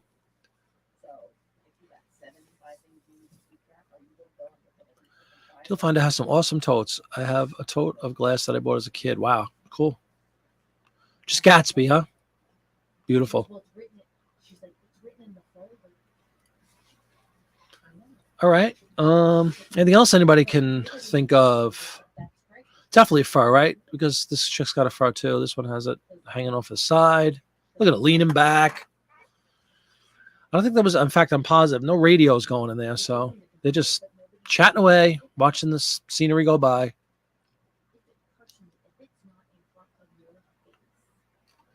Nope. Not tonight, unfortunately. I'm taking antibiotics. I'm drinking a little Propel. Berry flavored, electrolyte laden, zero sugar water product. Chevy? Does he have Chevrolet? Yeah, that's not bad. All right, we're going to push this one out. It's 5 to 9, ladies and gentlemen. We have been on for close to 4 hours. 4 hours. And I appreciate every one of you for showing up and sticking around. Most everybody here has been here for the whole time. We lost Winter Crow. We lost a couple. They fell off, went to sleep. That's okay. It's acceptable. It's allowed. We've gained one Travis Griffin, which is just, huge uptick. CJ's been here since before I went on, I think. Right, CJ? You were here like saying hi before the show went live. Let's do one more, ladies and gentlemen, and then we will wrap this one up. And let's see what our choices that remain. We only have 2 left, which is really good work.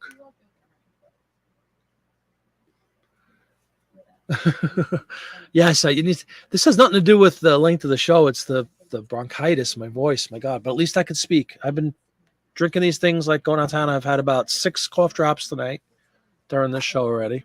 Only choked twice. CJ's still here. Last call, Sarah. Last call. What do you got? What's your tipple? All right, we're gonna put this thing in just because I think it's kind of funny. What we have here is a Florence stove. That's right, ladies and gentlemen, a modern wonder, the modern Florence workshop featured right here. That's another t-shirt. It's not the length, it's the bronchitis. Lighten labor in your kitchen. Look at this, everybody. Chef of the Future from the Honeymooners, if anybody knows that one. But it's a state-of-the-art Florence stove right there. The joy of constant hot water is being touted in this ad. Pretty cool, right? Guys, give it a little look-see. It's a big old sink right there, too. I think this is the hot water heater right there in the kitchen. Assuring a flow of hot water. That is a lady, and that is indeed a kitchen. Correct on both counts, Travis Griffin?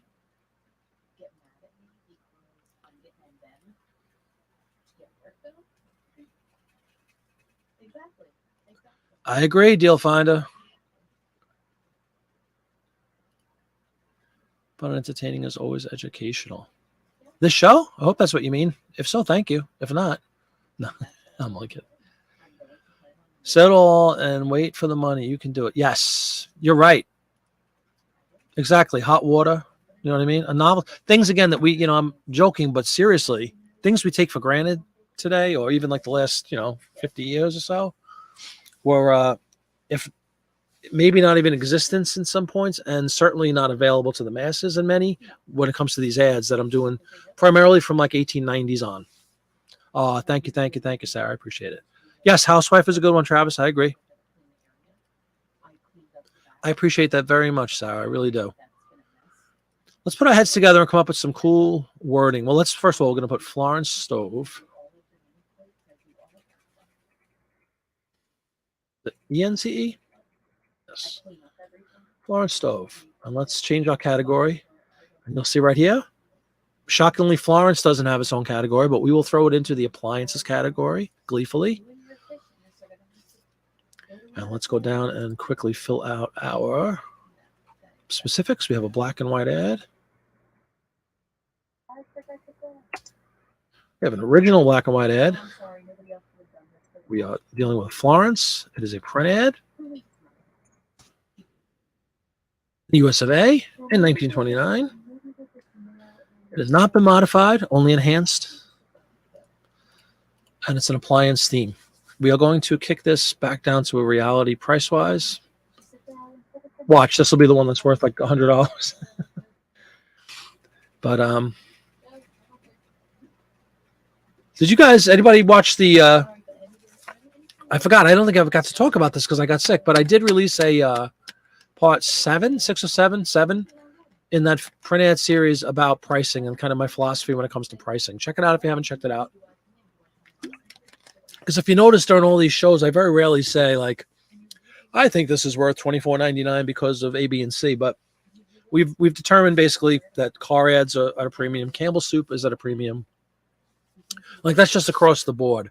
And then the car ads, I actually put a premium on the premium because depending on the age of it or the scarcity of the model or the make, all kinds of different factors.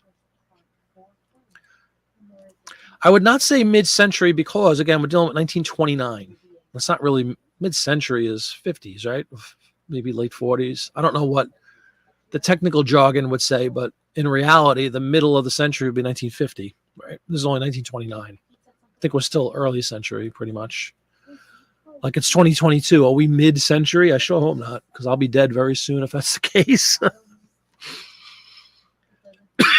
Excuse me. Porcelain, yes.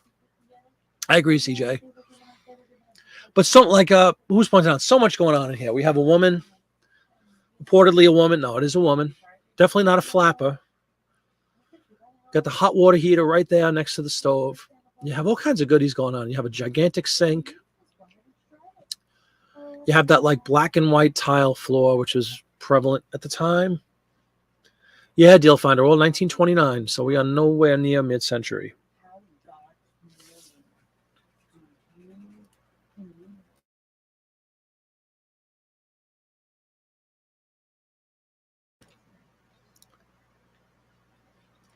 Kitchen, absolutely. Yeah, it looks like a diner. That's true. There's probably a name for that style, which if Annie was watching, she would tell us that's a 1929 blah, blah, blah, blah. Annie is great with that kind of stuff, with identifying like Art Nouveau versus Art, what's the other one, Gothic and all that stuff. She's the authority on all things style. Let me just read really quick. So anyway, it's an oil range and an automatic water heater. Both are being touted in this ad. So it's not just the stove. Oil. All right, so I'm going to put oil range hot water heater. It sucks up a whole bunch of space in our title, doesn't it? Oh, let me fix this. We're going to go back to, let's see, household items. I spelled black wrong. It's pretty sad. Must be getting late.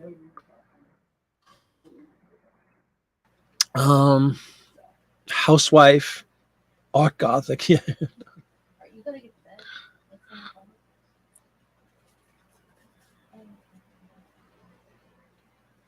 You too, Michael. Thank you very much. Great job tonight. Good luck to you. Let me know how everything goes. Again, questions, JiminyFlipIt@gmail.com. 24 hours a day. Anything anybody has, questions, comments, concerns, let me know. When we don't see each other live, or you can leave a comment on a YouTube video too, certainly. But anybody has any direct questions or comments, just send me an email. So we have Florence stove, oil range, hot water heater, finished print ad, which again sucks up all but 16 characters. Lighten your labor. Definitely housewife, I think, is good. What do we think, everybody? Pretty much hits all the things we need to hit.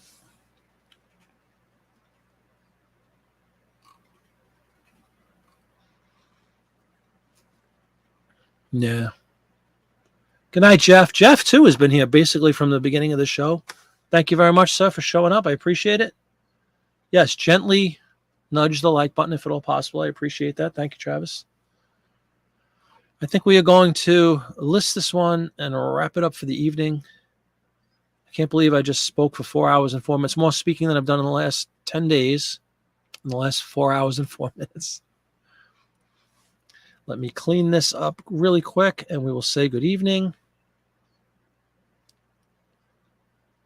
I thank all of you for coming tonight and contributing all your valuable information and spending time with me.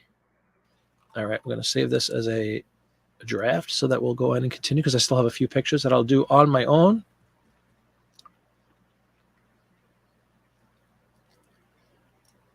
Let us close out of this, close out of this. Conserve God's voice. Thank you. Yeah, guys, thank you again. Thank you, Travis, for showing up. That's really cool. I thought you were still studying, so I appreciate you taking some time and showing up tonight. Although it is early in Colorado. It's 9:05 here on the East Coast, and we're going to wrap it up. Thank you, everybody. This coming Monday will still be without Travis, unfortunately, but hopefully, again, he'll be back next week. We'll make do. I might even do some more listing on Monday. Any questions, any concerns, any comments, leave a comment in one of the videos on YouTube or send me an email, jiminyflippit@gmail.com. I will see everybody. Thank you, Deal Finder. I appreciate it. Good night, Sarah. Thank you. I'll see everybody on the next one. Good night.